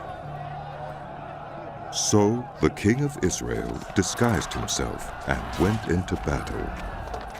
Now the king of Aram had ordered his 32 chariot commanders, Do not fight with anyone, small or great, except the king of Israel. When the chariot commanders saw Jehoshaphat, they thought, Surely this is the king of Israel. So they turned to attack him. But when Jehoshaphat cried out, the chariot commanders saw that he was not the king of Israel and stopped pursuing him. But someone drew his bow at random and hit the king of Israel between the breastplate and the scale armor. The king told his chariot driver, Wheel around and get me out of the fighting. I've been wounded. All day long the battle raged, and the king was propped up in his chariot facing the Arameans. The blood from his wound ran onto the floor of the chariot, and that evening he died. As the sun was setting, a cry spread through the army. Everyone to your own town! Everyone to your land! So the king died and was brought to Samaria, and they buried him there. They washed the chariot at a pool in Samaria where the prostitutes bathed, and the dogs licked up his blood, as the word of the Lord had declared. As for the other events of Ahab's reign, including all he did, the palace he built and inlaid with ivory, and the cities he fortified, are they not written in the book of the annals of the kings of Israel? Ahab rested with his ancestors, and Ahaziah, his son, succeeded him as king. Jehoshaphat, son of Asa, became king of Judah in the 4th year of Ahab, king of Israel. Jehoshaphat was 35 years old when he became king, and he reigned in Jerusalem 25 years. His mother's name was Azubah, daughter of Shilhi. In everything he followed the ways of his father Asa, and did not stray from them. He did what was right in the eyes of the Lord. The high places, however, were not removed, and the people continued to offer sacrifices and burn incense there. Jehoshaphat was also at peace with the king of Israel. As for the other events of Jehoshaphat's reign, the things he achieved, and his military exploits, are they not written in the book of the annals of the kings of Judah? He rid the land of the rest of the male shrine prostitutes who remained there even after the reign of his father Asa. There was then no king in Edom. A provincial governor ruled. Now Jehoshaphat built a fleet of trading ships to go to Ophir for gold, but they never set sail. They were wrecked at Ezion-Geber. At that time, Ahaziah, son of Ahab, said to Jehoshaphat, Let my men sail with yours. But Jehoshaphat refused. Then Jehoshaphat rested with his ancestors and was buried with them in the city of David, his father. And Jehoram, his son, succeeded him as king. Ahaziah, son of Ahab, became king of Israel in Samaria in the 17th year of Jehoshaphat, king of Judah, and he reigned over Israel 2 years. He did evil in the eyes of the Lord, because he followed the ways of his father and mother, and of Jeroboam, son of Nebat, who caused Israel to sin. He served and worshipped Baal, and aroused the anger of the Lord, the God of Israel, just as his father had done.